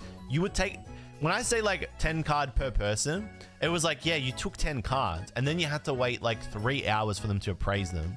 There was lines of people doing exactly the same thing I was doing.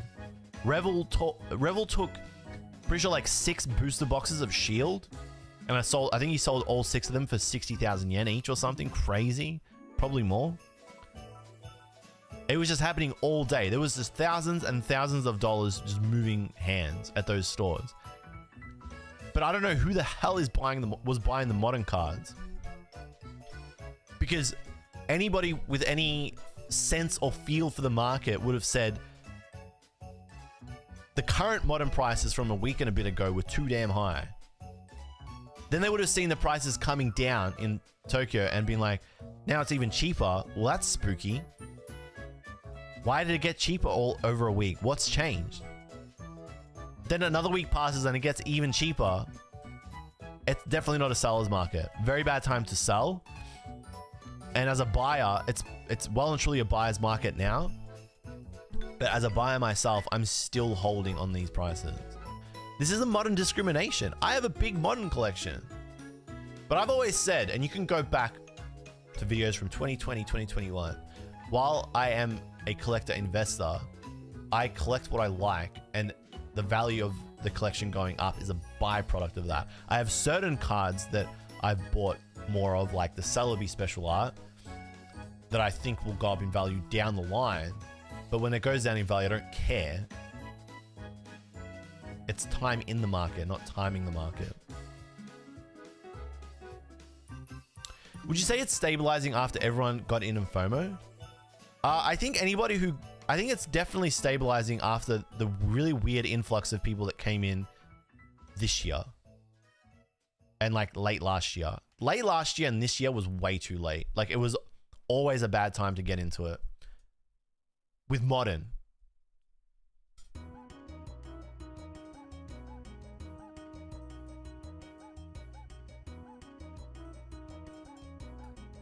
That's awesome, Chris. That's crazy. Congratulations. It's pretty crazy, isn't it? How much you were getting for some of the cards. Like, I kind of wish I'd sold more, but at the same time, I wasn't ready to sell a large part of my collection because I like having the cards. Yeah, I've seen that. I don't like that either. And ZD, I'm glad you said that. Not everything is a Chinese problem. I don't like putting race. It isn't to be like woke or progressive or virtue signal or anything. You can't just say like it's the Chinese. It's a cop-out. You're just ignoring like a large majority. You're ignoring like the rest of the world. Like, how can you just be like, it's just the Chinese when there are so many US rip and shippers and middlemen and People that are just buying cards bulk from Japan to sell on eBay. Again, this is such an American thing. It's so American. It's like I said, if I said as an Australian, it's the Americans.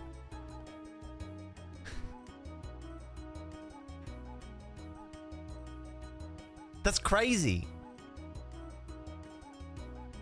That is crazy. You can't just say it's the Chinese, it's the Italians. It's not like, hey guys, don't be racist. It's more like, hey guys, there are whales in every country. Why are we just saying it's the Chinese? There's whales everywhere.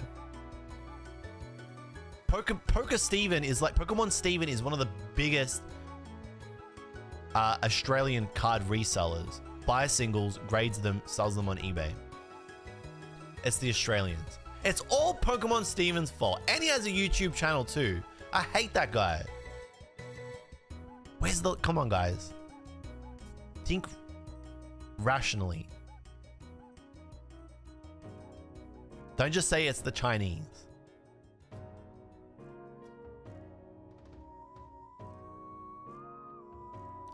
Gary, technically you're doing the thing where like, I'm not racist, but I'm not pitting it on the Chinese, but personally, I know Chinese buyers who sell for 3 times more on their domestic platform. I also know Australian and American buyers and sellers that do that too.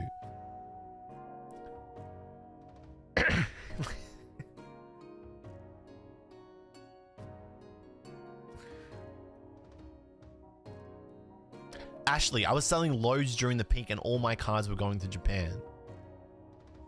Technically, the Japanese were the buyers of the Australian when I sold my cards. They're the problem. They shouldn't have bought it back. You can't point a finger at any one thing.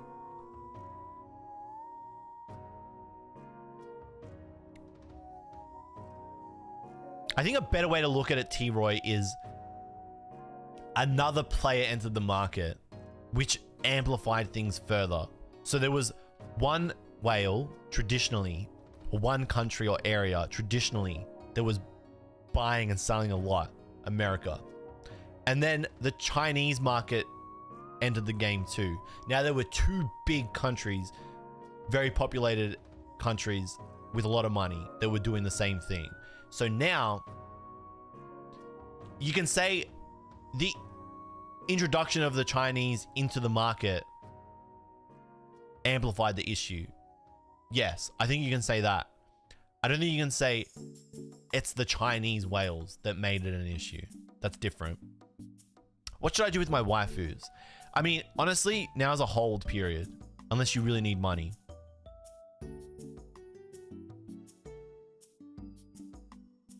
One out of 3 cards I sell are going to Chinese buyers, so it's not mostly Chinese. 33%.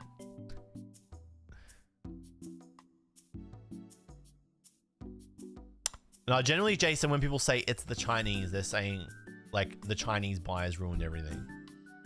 It's a cop-out. Is now a good time to pick up GX Tag Team? That was another crazy thing. So you would just randomly see cards undervalued. Some cards were just selling. Some stores were just undervaluing cards. Like, this card here, right?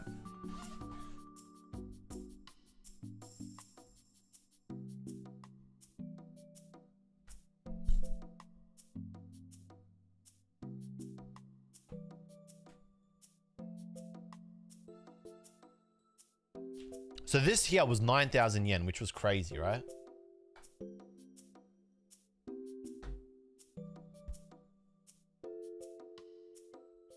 I just think the store didn't know like how valued this was overseas. But I don't think anybody know, like this is still like such a weird card outside of, this is the corrected version. So like, this shouldn't have been 9,000 yen. This was 3,000 yen more than Dendra. And it's a 20-plus-year-old card. And it's the corrected version of which there are fewer of it. Because it actually says 60 plus the way it's supposed to.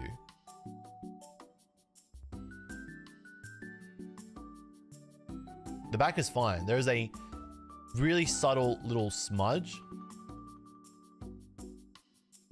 like up there. I don't know how much that would affect the grade, but to have it in this condition where like the whitening is like non-existent is pretty crazy.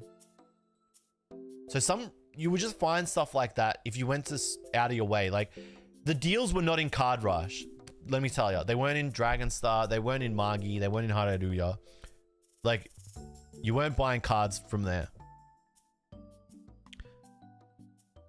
Having said that, I did buy 1, 2, and 3. I did buy these 4 cards from an upmarket, let's say upmarket store. Yeah, they did know about the correction too. On the back of it, it said corrected version. But this came from a local store. Like, not a local store. It came from a store that was outside, like, the central area of Akihabara.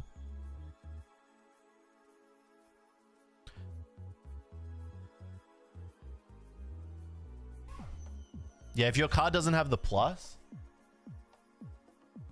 if your card looks like that, it's not the error.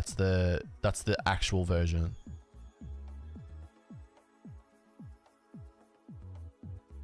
Did I get to practice my Japanese much? Yeah, I spent as much time as I could speaking Japanese when I wasn't with friends and I was on my own. It was good to be back. It was good to like use it again because I can't really use it here.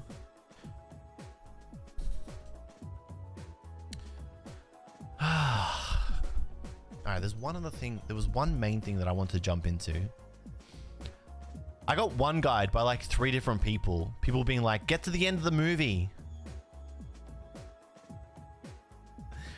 The issue, the main thing that I found is that in the Japanese card stores, right? There's walls and walls and walls of Modern.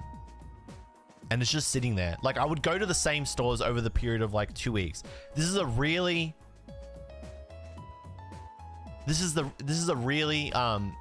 just one case. So like you can't use this as gospel, right? You can't use this as true gospel. This is the situation. It's just one person's experience. But I think if I went back and I was there for 4 weeks, I would see the same thing. And I think if you're there now, you'll probably be able to say, yes, that's what's happening. Is that I'd go in a store on Monday, I'd go Tuesday, Wednesday, Thursday, it was the same cards. Like there's just cards everywhere. They bought everybody's cards back at the crazy prices, and now they're just sitting there. And I don't know who's buying them because I don't know many people that are buying the hyperinflated Modern prices right now. And now they're just sitting there. And because they're just sitting there, the prices are going down every week. And I don't know what that's going to mean long term. I think it's going to, I don't know. That is the thing that I don't have the answer to. So the problem, the answer to the stream title is after 90 minutes, after 93 minutes and 44 seconds, they got a lot of supply and barely any demand, and it's just sitting there. And we're in a buyer's market, but we haven't even reached the bottom of it yet. I am not saying that at all, P4C. I think it's still a bad time to buy cards. I think it's a really... I still think it's a bad time to buy cards. Modern. If you can find good vintage deals and you've ever wanted to collect vintage, go for it. Do I think vintage is going to blow up? No. I think the next year or two is going to be really grim for value. So if you've come here for value, if you've come into the hobby to like make money, it's a really bad time for multiple reasons. The other reason I'm going to talk about in the video that I'm going to put up in the next day or two. Yeah, I agree with Formula One, man. Even though it was a small amount of people, in the grand scheme of things, like what? Let's say like 3,000, 4,000 people came to Worlds. How many of those people actually went and sold cards? Like maybe like 100 to 500? I don't know. Is that enough to crash the market? I don't think so.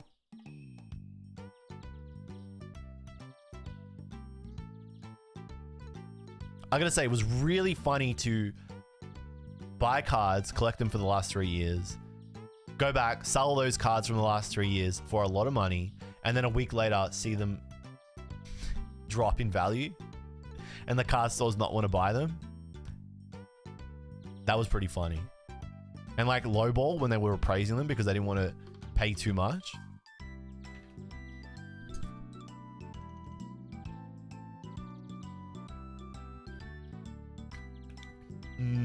I think... Nah, I think the next... I think... Gut feel. I have no source, no proof. So if you believe this, you're stupid. 2 months, we might see an uptick. But even then, it's not going to be like a rapid uptick.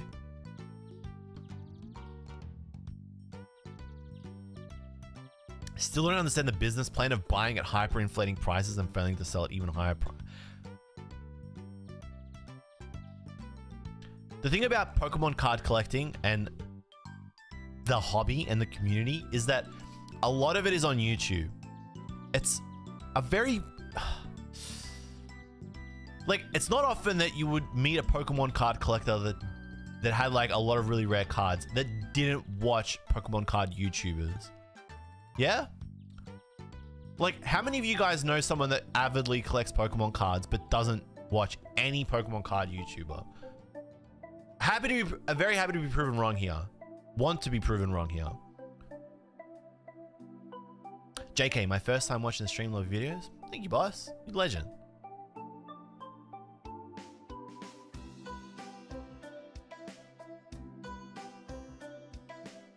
First place took a 25k bag, sold his card for 40k, then walks away with 65k. I don't think the person who won World sold their card for 40k. Definitely don't think so.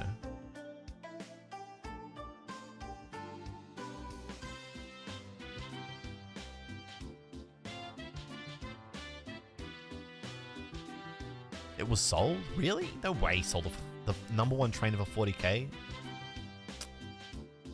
That's the worst price ever for that card. What an idiot.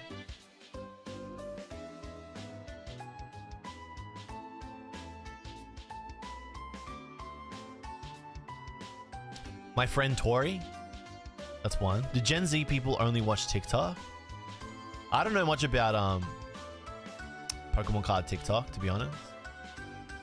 Yeah, T-Roy, I'm with you. I want to take less than 6 figures for that thing. No way. I'm with you.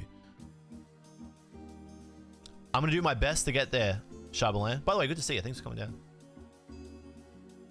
My friend has almost every single modern alt art. Never watched much PokeTubers except TCG side. Kind of base.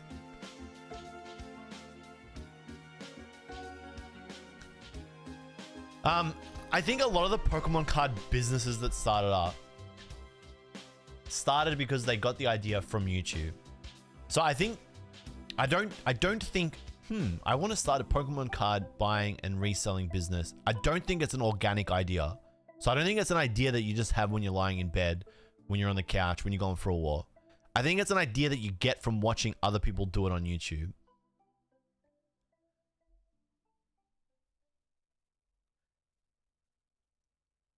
So if you started a business based off something that somebody else was telling you on YouTube to do, it was always going to end badly. Because a lot of what people make videos about on Pokemon card YouTube, is going to sound like a call out, is just to make a video for the sake of making a video. Yeah? It's like, damn, I gotta make a video this week because if I don't, I'm not gonna get views and then my channel's gonna die, right? So the fuel to make a video on Pokemon card YouTube is often, I just need to get a video out this week or today or the next 3 days.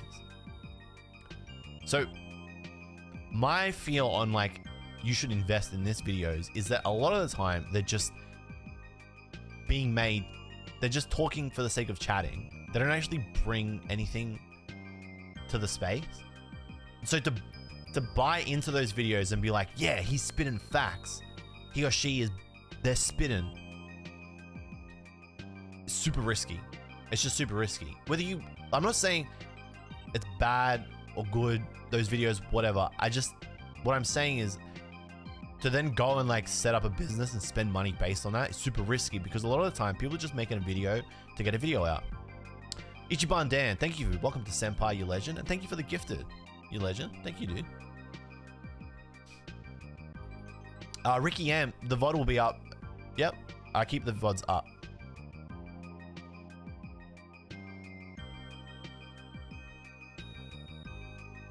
I have noticed that they have no ideas and just make videos opening product that isn't even a couple years old and expect people to watch it.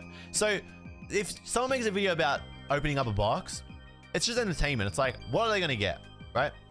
Cool. I think that's relatively harmless. But the videos that are like, top 10 cards you should invest in now, I could do that every single day. And one in 3 cards would be like actually worth investing in. The other 2 are just, they might just, the floor falls out of their ass. Like, but you could do it, you could easily do it every day. You could easily do it every 2 or 3 days, right? You could easily do it every 2 or 3 days and just be like, top 10 cards you should invest in. Top 10 cards you should invest in. Top 10 cards you should invest in. And then after a month, there's like 10 videos about it. But they would get a lot of views. They just would. But a lot of times, I feel like those videos are just being made so that a video goes up. I say that as someone who has made videos like that before. Like the ones where I was like, EV Heroes is over, guys. It's cancelled. It was just like one little thing happened and I was like, bam, 10-minute video. And it's like, everyone's like, whoa, holy, it's happening. It's happening. And you got people that, it's happening. And you go back and look at it now and it's like, you were so wrong. But people watch that and made decisions based on what I said in those videos.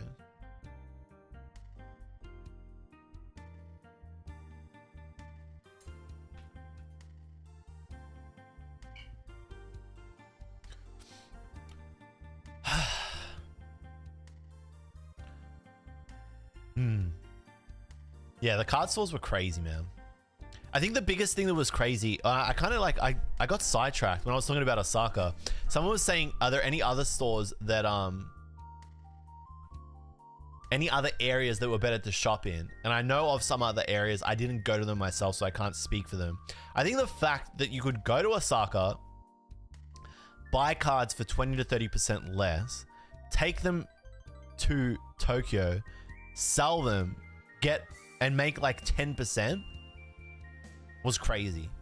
Like, you could just do that on the reg. Like, I could have bought that Mani. I was even thinking about it. I'm like, do I buy that Mani and then take it back to,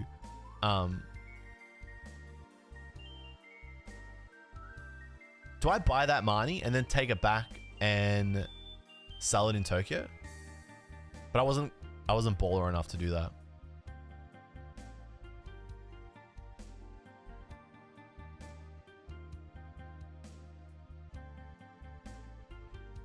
BB Retro, was it fun finding all those giant cards scattered around town? It was, but it was so hot that it was hard to go and find them all.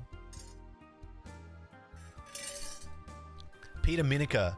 Yo, JLove, first time catching you live. I think you were a bit silly, but I love you. Yeah, I'm not everyone's cup of tea. I'm not perfect, but thanks, man. It was so hot to go and like walk around and find all those. I could have done it, Hector, but I just wasn't I don't know. Maybe I should have. In hindsight, that was probably dumb. I should have done that. Regret. Maybe I can go back. Maybe it's still there. Anyone here live in Osaka?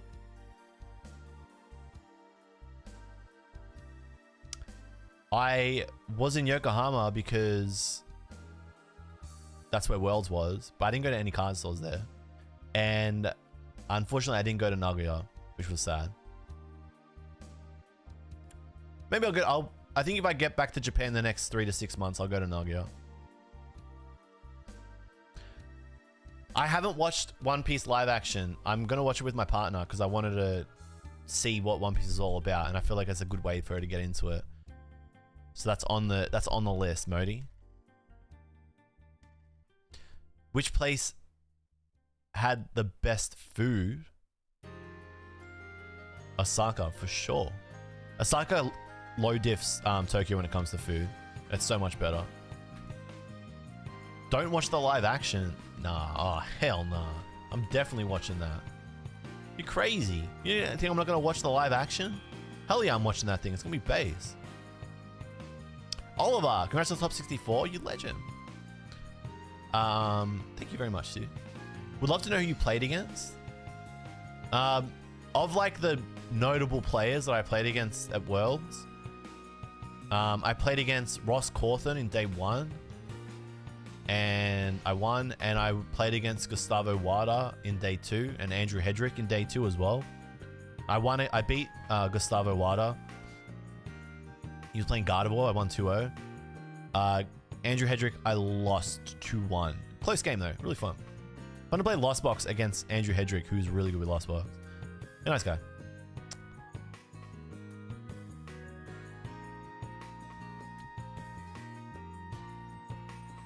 So yes, essentially, this is the summary of the card store situation. First of all, before Worlds, money, money, money. We love buying your cards. Give us all your cards. Give us all your cards. Yeah? We love it. Everything is good. Everything is going up. After Worlds, maybe we don't want to buy so much. And a lot of Modern on the shelf and no one really buying it. And then the 2.5 weeks that I was there, between Tokyo and Osaka, I just saw prices dropping. Not just on, not just in the card stores, but on Mercari as well. Vintage still super, super hard to find in Japan though. Like, it was a mission. It was actually really fun though. It was fun, like, trying to find vintage cards, e-reader stuff. I wasn't really too interested in WotC stuff. Getting a shout out from Wassi. Did I get a shout out from Wassi on the TCG live stream? Really? No way. Did I actually? I did not see that. Is that a thing that happened? I did. What? What? He said your name once? He doxed me. He said my full name. What did he say? There's a clip? Let's go. He said I'm a great man? Poor. He's mentioned me a few times on the videos. Wassi and I are friends. We didn't even see each other at Worlds. Was it on day 1 or day 2?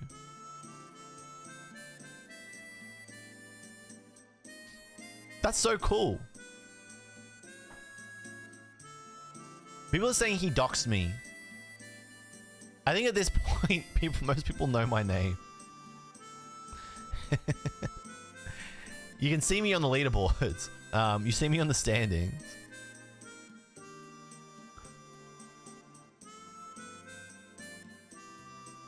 He said I was cooking. Hey, let's go. When I saw your name, I thought you were a Part 5 JoJo character.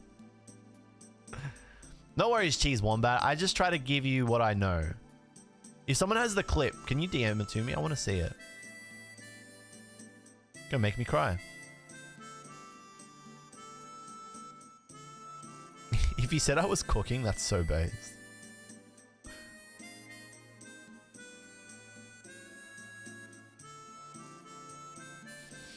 What's next now? What's next for the channel? I try not to dive too deep into like the YouTube chitter chatter on YouTube. It's more of just like a do, don't say it, do it. I'm probably gonna I'm probably gonna cook. I didn't even really show you guys the binder. Oh, so true, guys. I said there was cards I was gonna show you and I didn't. Good reminder. Okay, so here's the cards that I didn't show in the video, right? So I guess the main one is Karen's Umbreon. So we'll go straight to that, right?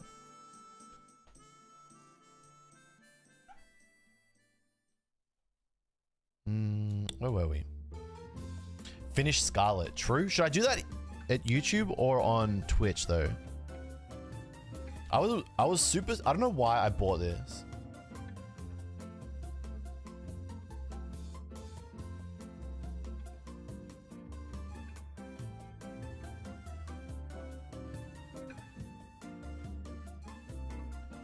This is definitely my biggest impulse buy. I don't know. I just saw this and I was like, man, Politoed is so base.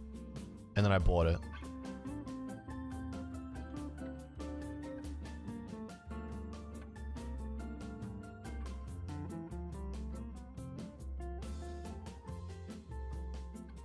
It's pretty good to me.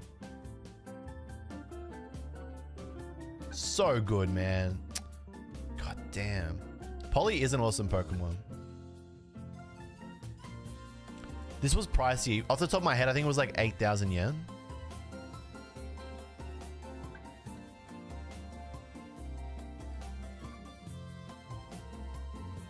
How much did I spend total on cards? Ooh, can't remember. Maybe like...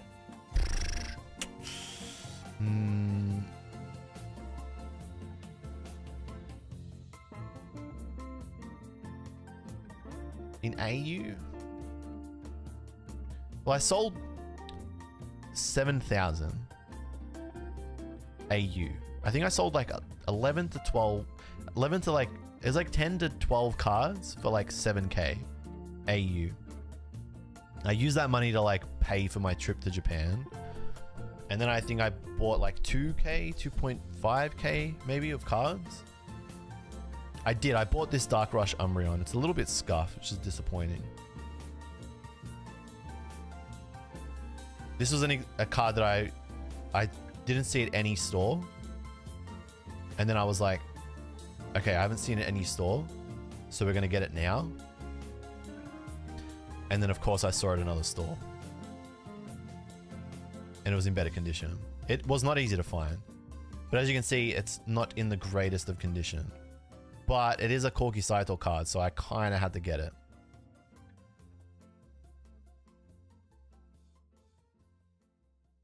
It's got a lot of whitening around the edges. Maybe it's like a PSA 7, PSA 8.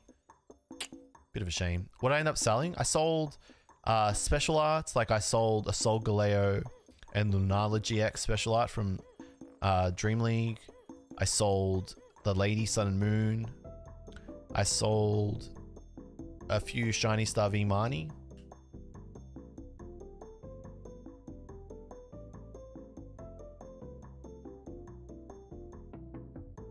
This is sick. Another Corki Saito card.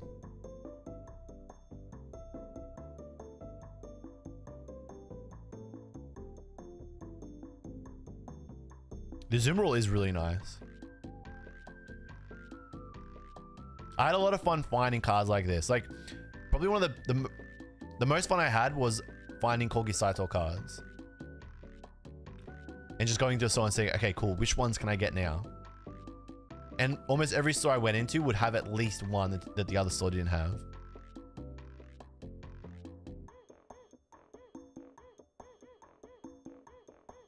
This is pretty sick.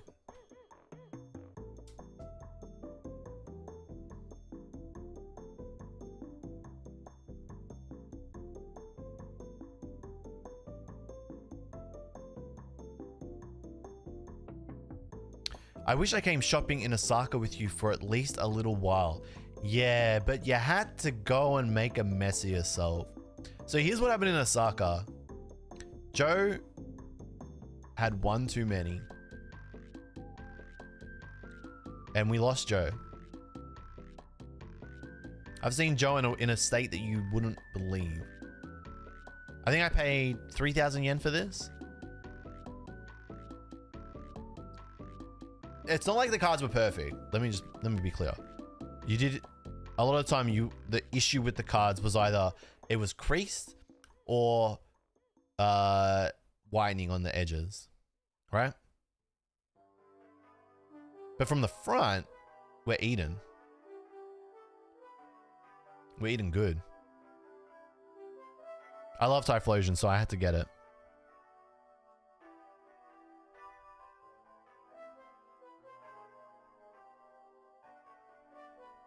The Tina.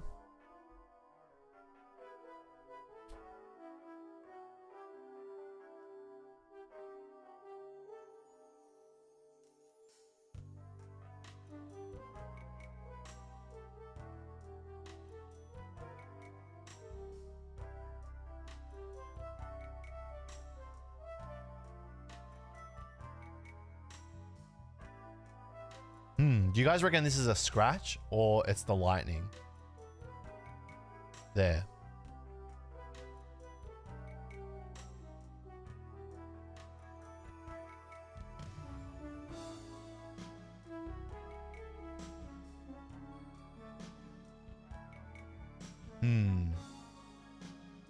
I'm gonna go with scratch.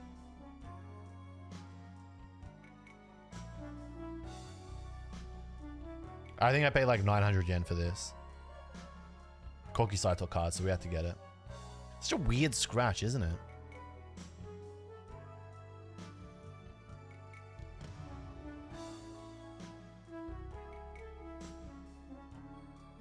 Oh, really cool swirl on the wing as well.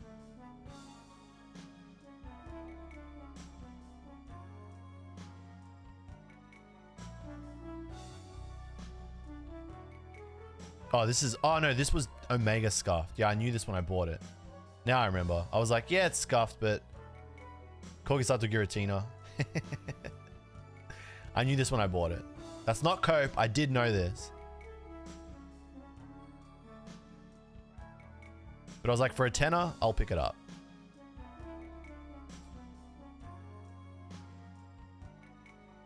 Until I find a better copy.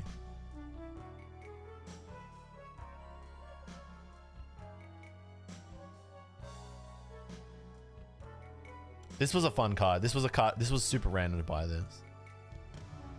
This is just a unique Alisa artwork by an artist who I don't think draws anymore. Yusuke Omura. But I think it was like 300 yen. I was like, yeah, for 300 yen. I saw it again for like 4,000 yen, but I was like, yeah, I ain't doing that. It's obviously not perfect, but I don't think this is the kind of card that you want to be. Like, it doesn't matter if it's perfect or not. It's just nice to have the card, to have the art. Which is kind of where I got to with Japanese buying vintage there as well. I was just like, if I can just have it physically, that's fine. At like 200-300 yen.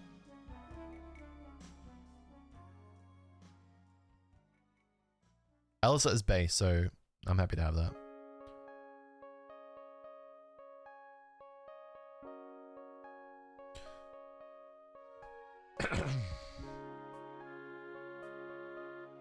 What's the rarest non-FOMO card you got from Japan?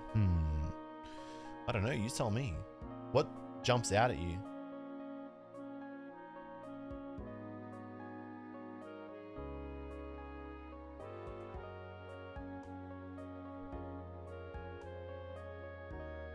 These were some of the last cards I bought on the last day.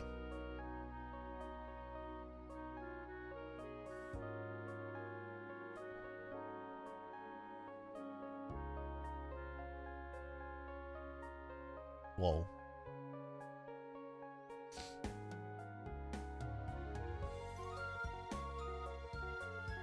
Not a holo. This is just a common. So funny that these cards are common.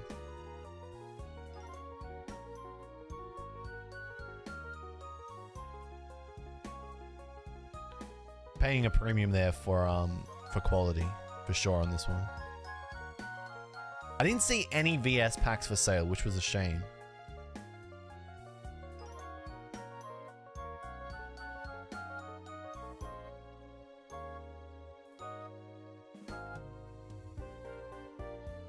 Yeah, it's probably the non-holo the Typhlosion, the error, the corrected.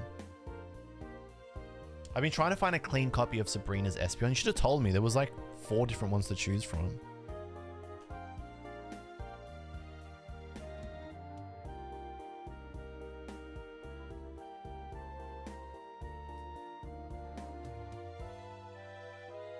I think there's another Espeon that I didn't buy, but it was damaged. That's right. There's 2 Espeons from VS, and I didn't buy the other one because it was too damaged. I was like, nah, I'm fine. It is the 5-head Espeon.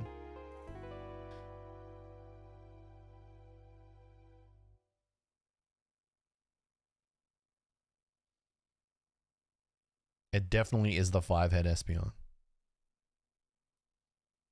No, I don't collect trophy cards. I ain't about that life. All right, should I show you the big one, the big fella? Actually, this was nice.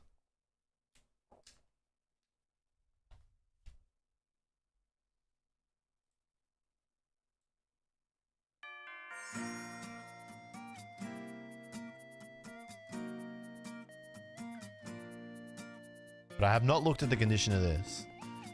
So I don't know what it's like. I can't remember.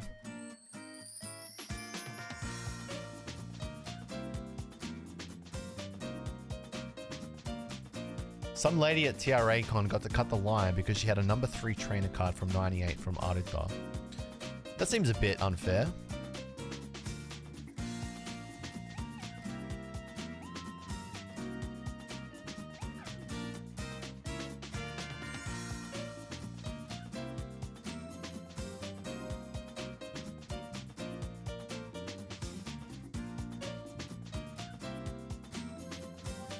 Oh my god, so true, Pocolotto.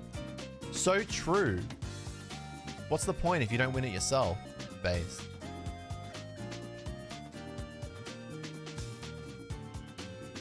Sneeze is pretty chill.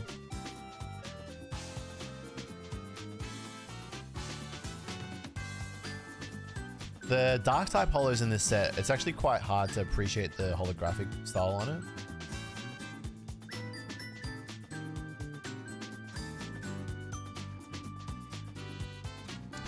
Do I have Japanese bulk? I have a lot. If you can find somewhere to store it where it doesn't take up too much space, then just leave it. Like, there's no point throwing stuff out.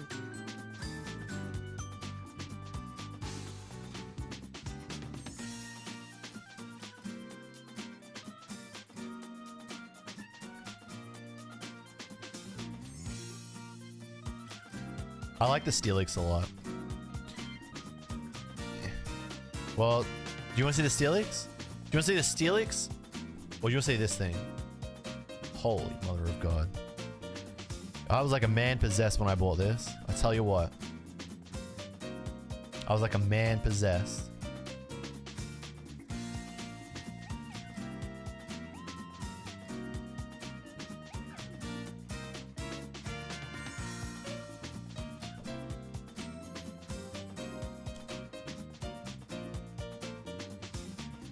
Man, the holo on this is sick. It's so good.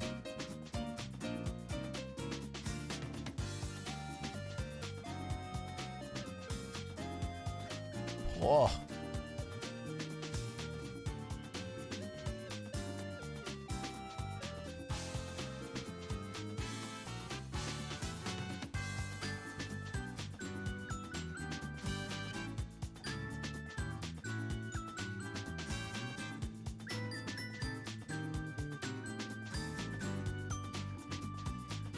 There's one slight issue with this card, right? It's the top.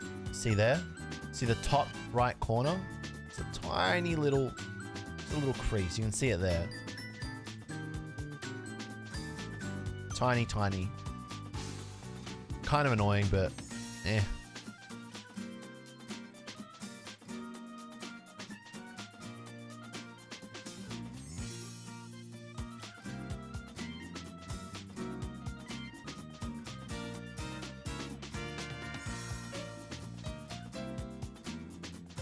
Alright. This card I have not looked at since I got back.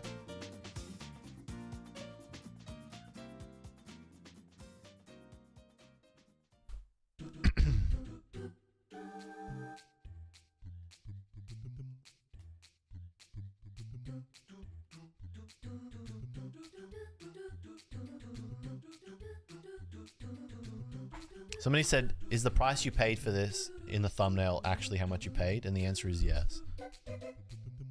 I just sent it.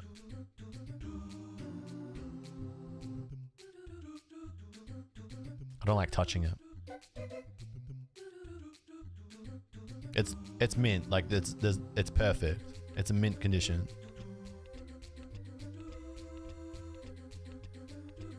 Holy.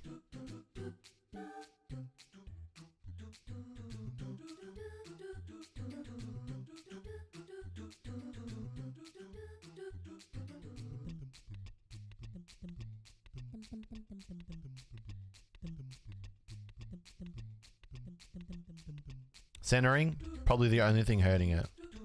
But the condition, perfect. Maybe down there, tiny little nick, whatever. Probably not a 10, don't care. Didn't ask. Imagine if it's still 10s. Carlos, thank you for becoming a senpai. Welcome to the senpai legend.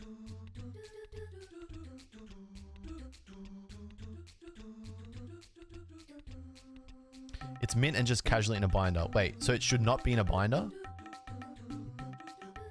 Wait, so I shouldn't have this in a binder. Really? Why? Top loaded already? What? But how? Really? It shouldn't be in a binder. It should be in a top loader or a slab. What? These are all going to go in their own binder.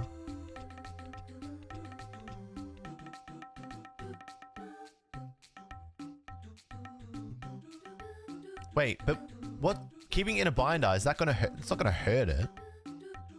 Wait, do you think that keeping cards in binders is going to hurt them over time?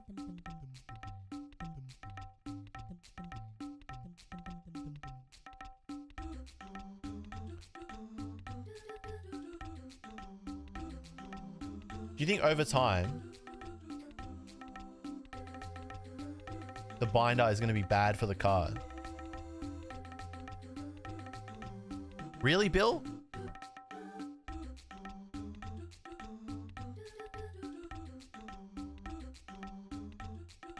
Top loader binder is a bad play.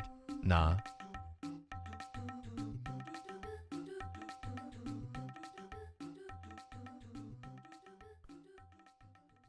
Well, most of the chat says that binder is fine. Have you seen JLUV with top loaders? True. Joshua Greg, first stream, love the videos. Thank you, man. Thanks for coming down to the streams. It's good to be back.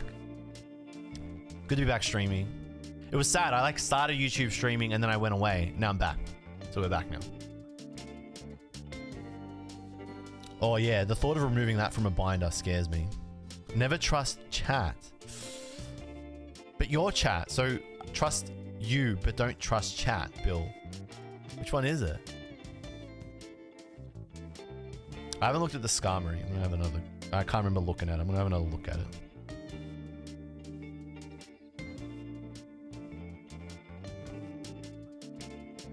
I remember this being a straight up deal. No, this was 1,500 yen. So this was 1,500 yen. I remember this actually. I put a picture of it on my Insta story. What's wrong with it?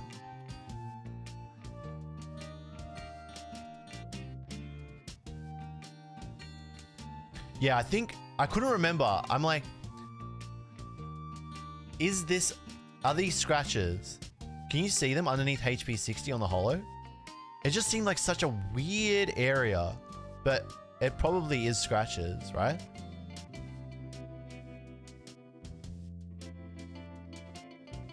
Like, what is going on there? Why that localized area? It's so weird. It's like someone did it on purpose. Scuffs. But I was like, for now, this is like placeholder. It's fine.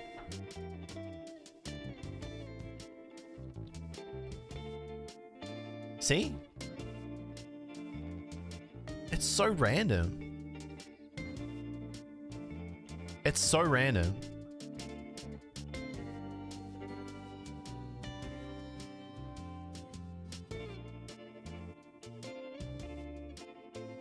But I was like, eh. At 1,500 yen. Put it in the binder for now. Oh, those are binder wares. Oh, yeah, true beanie. Yeah.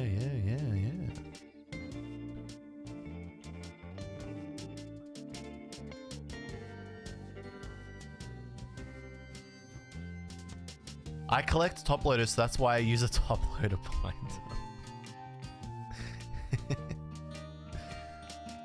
I see the rationale, Bill, but I don't see the risk of putting cards in a binder, even if they're expensive. Like, my Eevee Heroes collection is in a binder. And my doubles, triples, and quadruples of special arts are in a binder too. So, that is just such a weird scuff.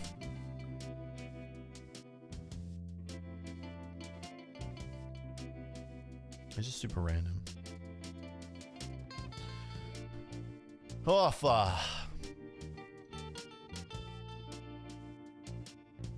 Yeah, I really want to go back. I really want to go back. There's a lot I left on the table there. This was a fun pickup, actually. I know this seems super random, but finding this for 300 yen.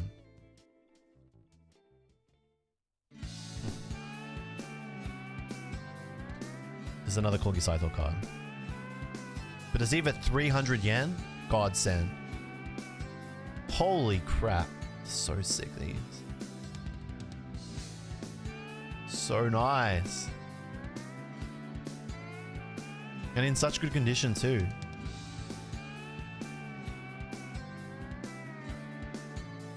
It's just so much easier to buy cards there for your artist collections. So much easier. I don't use perfect fits. Don't lie, I don't like them. Too stressful. Also, perfect fits slide around in binders generally, so unless like you double sleeve them, and I don't like double sleeving them. Yes, distortion. Facts. That's how I feel about top loaders too, especially living in Australia where it gets kind of humid sometimes. It's probably why you never see cards in top loaders in Japan, because it gets super humid there and it's super, super risky. Actually, there is one card that I wanted to look at again that I bought very haphazardly, which was this Lapras.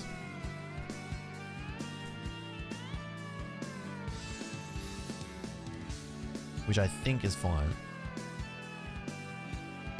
Should have been a holo. Oh yeah, this is chilling.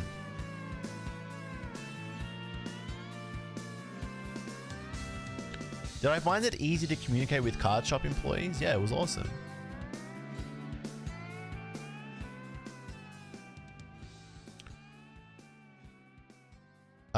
I had the... So when I got back to Japan, I was like, whoa, I forget how to be, like, how to interact here. It was like a day or two of like, oh man, I'm washed. But after that, I was fine. After Worlds, I was like, oh yeah, we're back. We're chilling.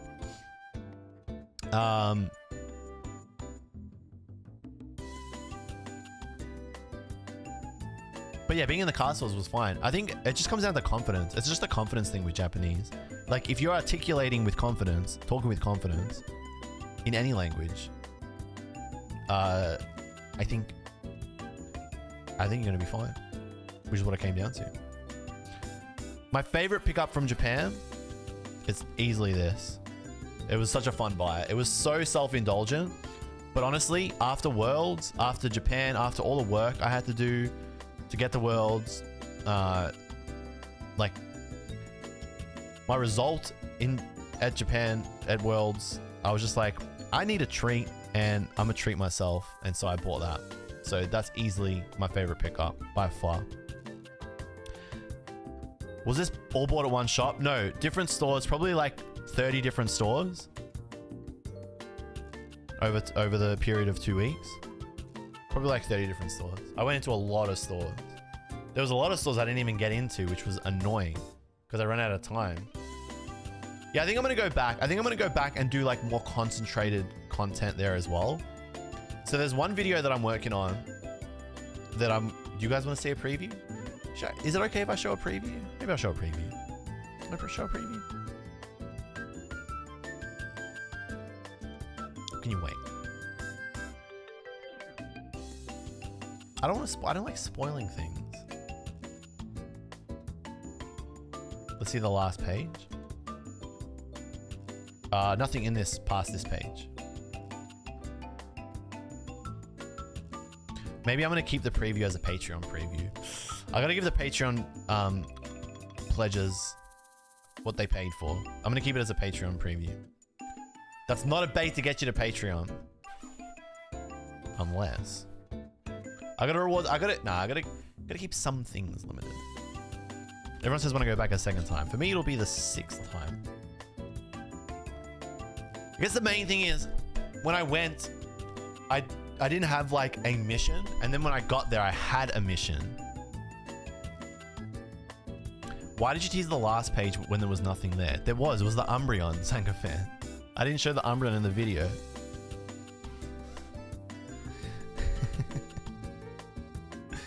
It was the Umbreon Zanga fan. I just showed it, or did you miss it? I just moved it forward. The Umbreon was on the last page, but then to take the thumbnail, I moved it forward and I left it there for the stream.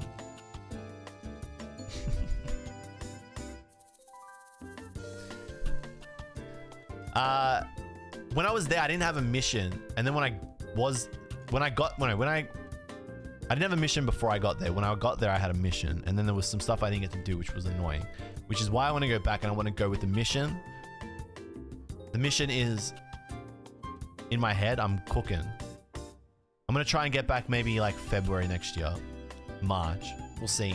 It's just hard because with the ICs, competing for Worlds, trying to go to the ICs, regionals, it's really hard to justify going to Japan to like buy stuff. But if I can, I want to do it.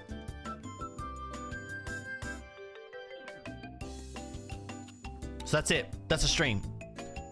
We did a big catch up. Turk asked a question, said, did you sell some cards at the shops? The answer is yes.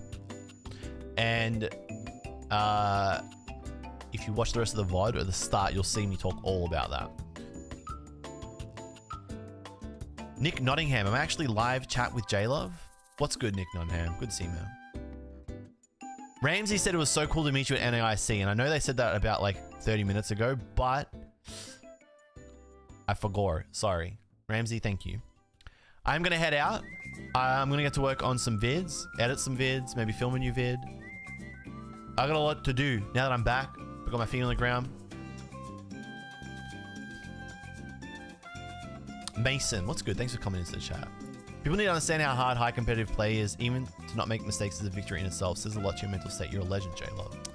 Mason, sucking up to me. Ah, thanks, Mason. He is spitting. Playing is hard. He's spitting facts. Thanks guys for watching.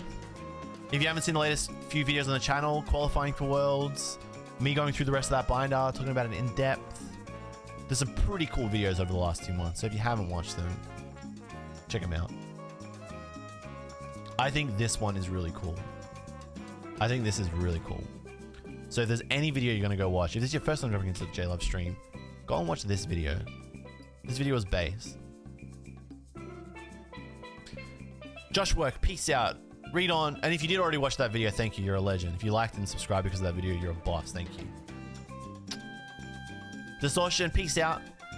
I'm gonna have a nice weekend. Josh Gregg, thank you for watching. Talim, good to see you again. Modi, peace out. As always, thanks for your support. Josh Work, have a good one. Cybermain, see you later. Son of a Merc, why are only able to sell 10 cards? Is it just the fact everyone will be there to sell? I think so, yeah. Kip Saxon, Kip, thanks for all your lovely comments. Thanks for watching. Thanks for watching the last vid. And peace out, BB Retro, peace. Louis, Nintendobox. Good to see you again, Nintendobox, by the way. Jesse Gomez, have a good one. Beanie. No words. Mason, take it easy. Next mail day, maybe I can do that. Maybe I'll do a mail day video. Sakana Sensei, peace out. RST, Yenana, mate. Bye. Kaigas, Asteri, Hector, Shabalam. It was good to catch up. Vela, thank you for tuning in. Thanks for watching. You were here very, very early. Thank you, Vela. June, have a good one. Derp Dino, peace out, Perry. Zangavan, have a good one. Zeal, catch you later. Civic, have a good one. Tom Broke Balls. That guy. What's good, Tom? Take care, Tom Broke Balls from Instagram. Hector, Jesse, Tommy. Thank you. It's good to be back. But you didn't do anything? Oh, but you did. But you did.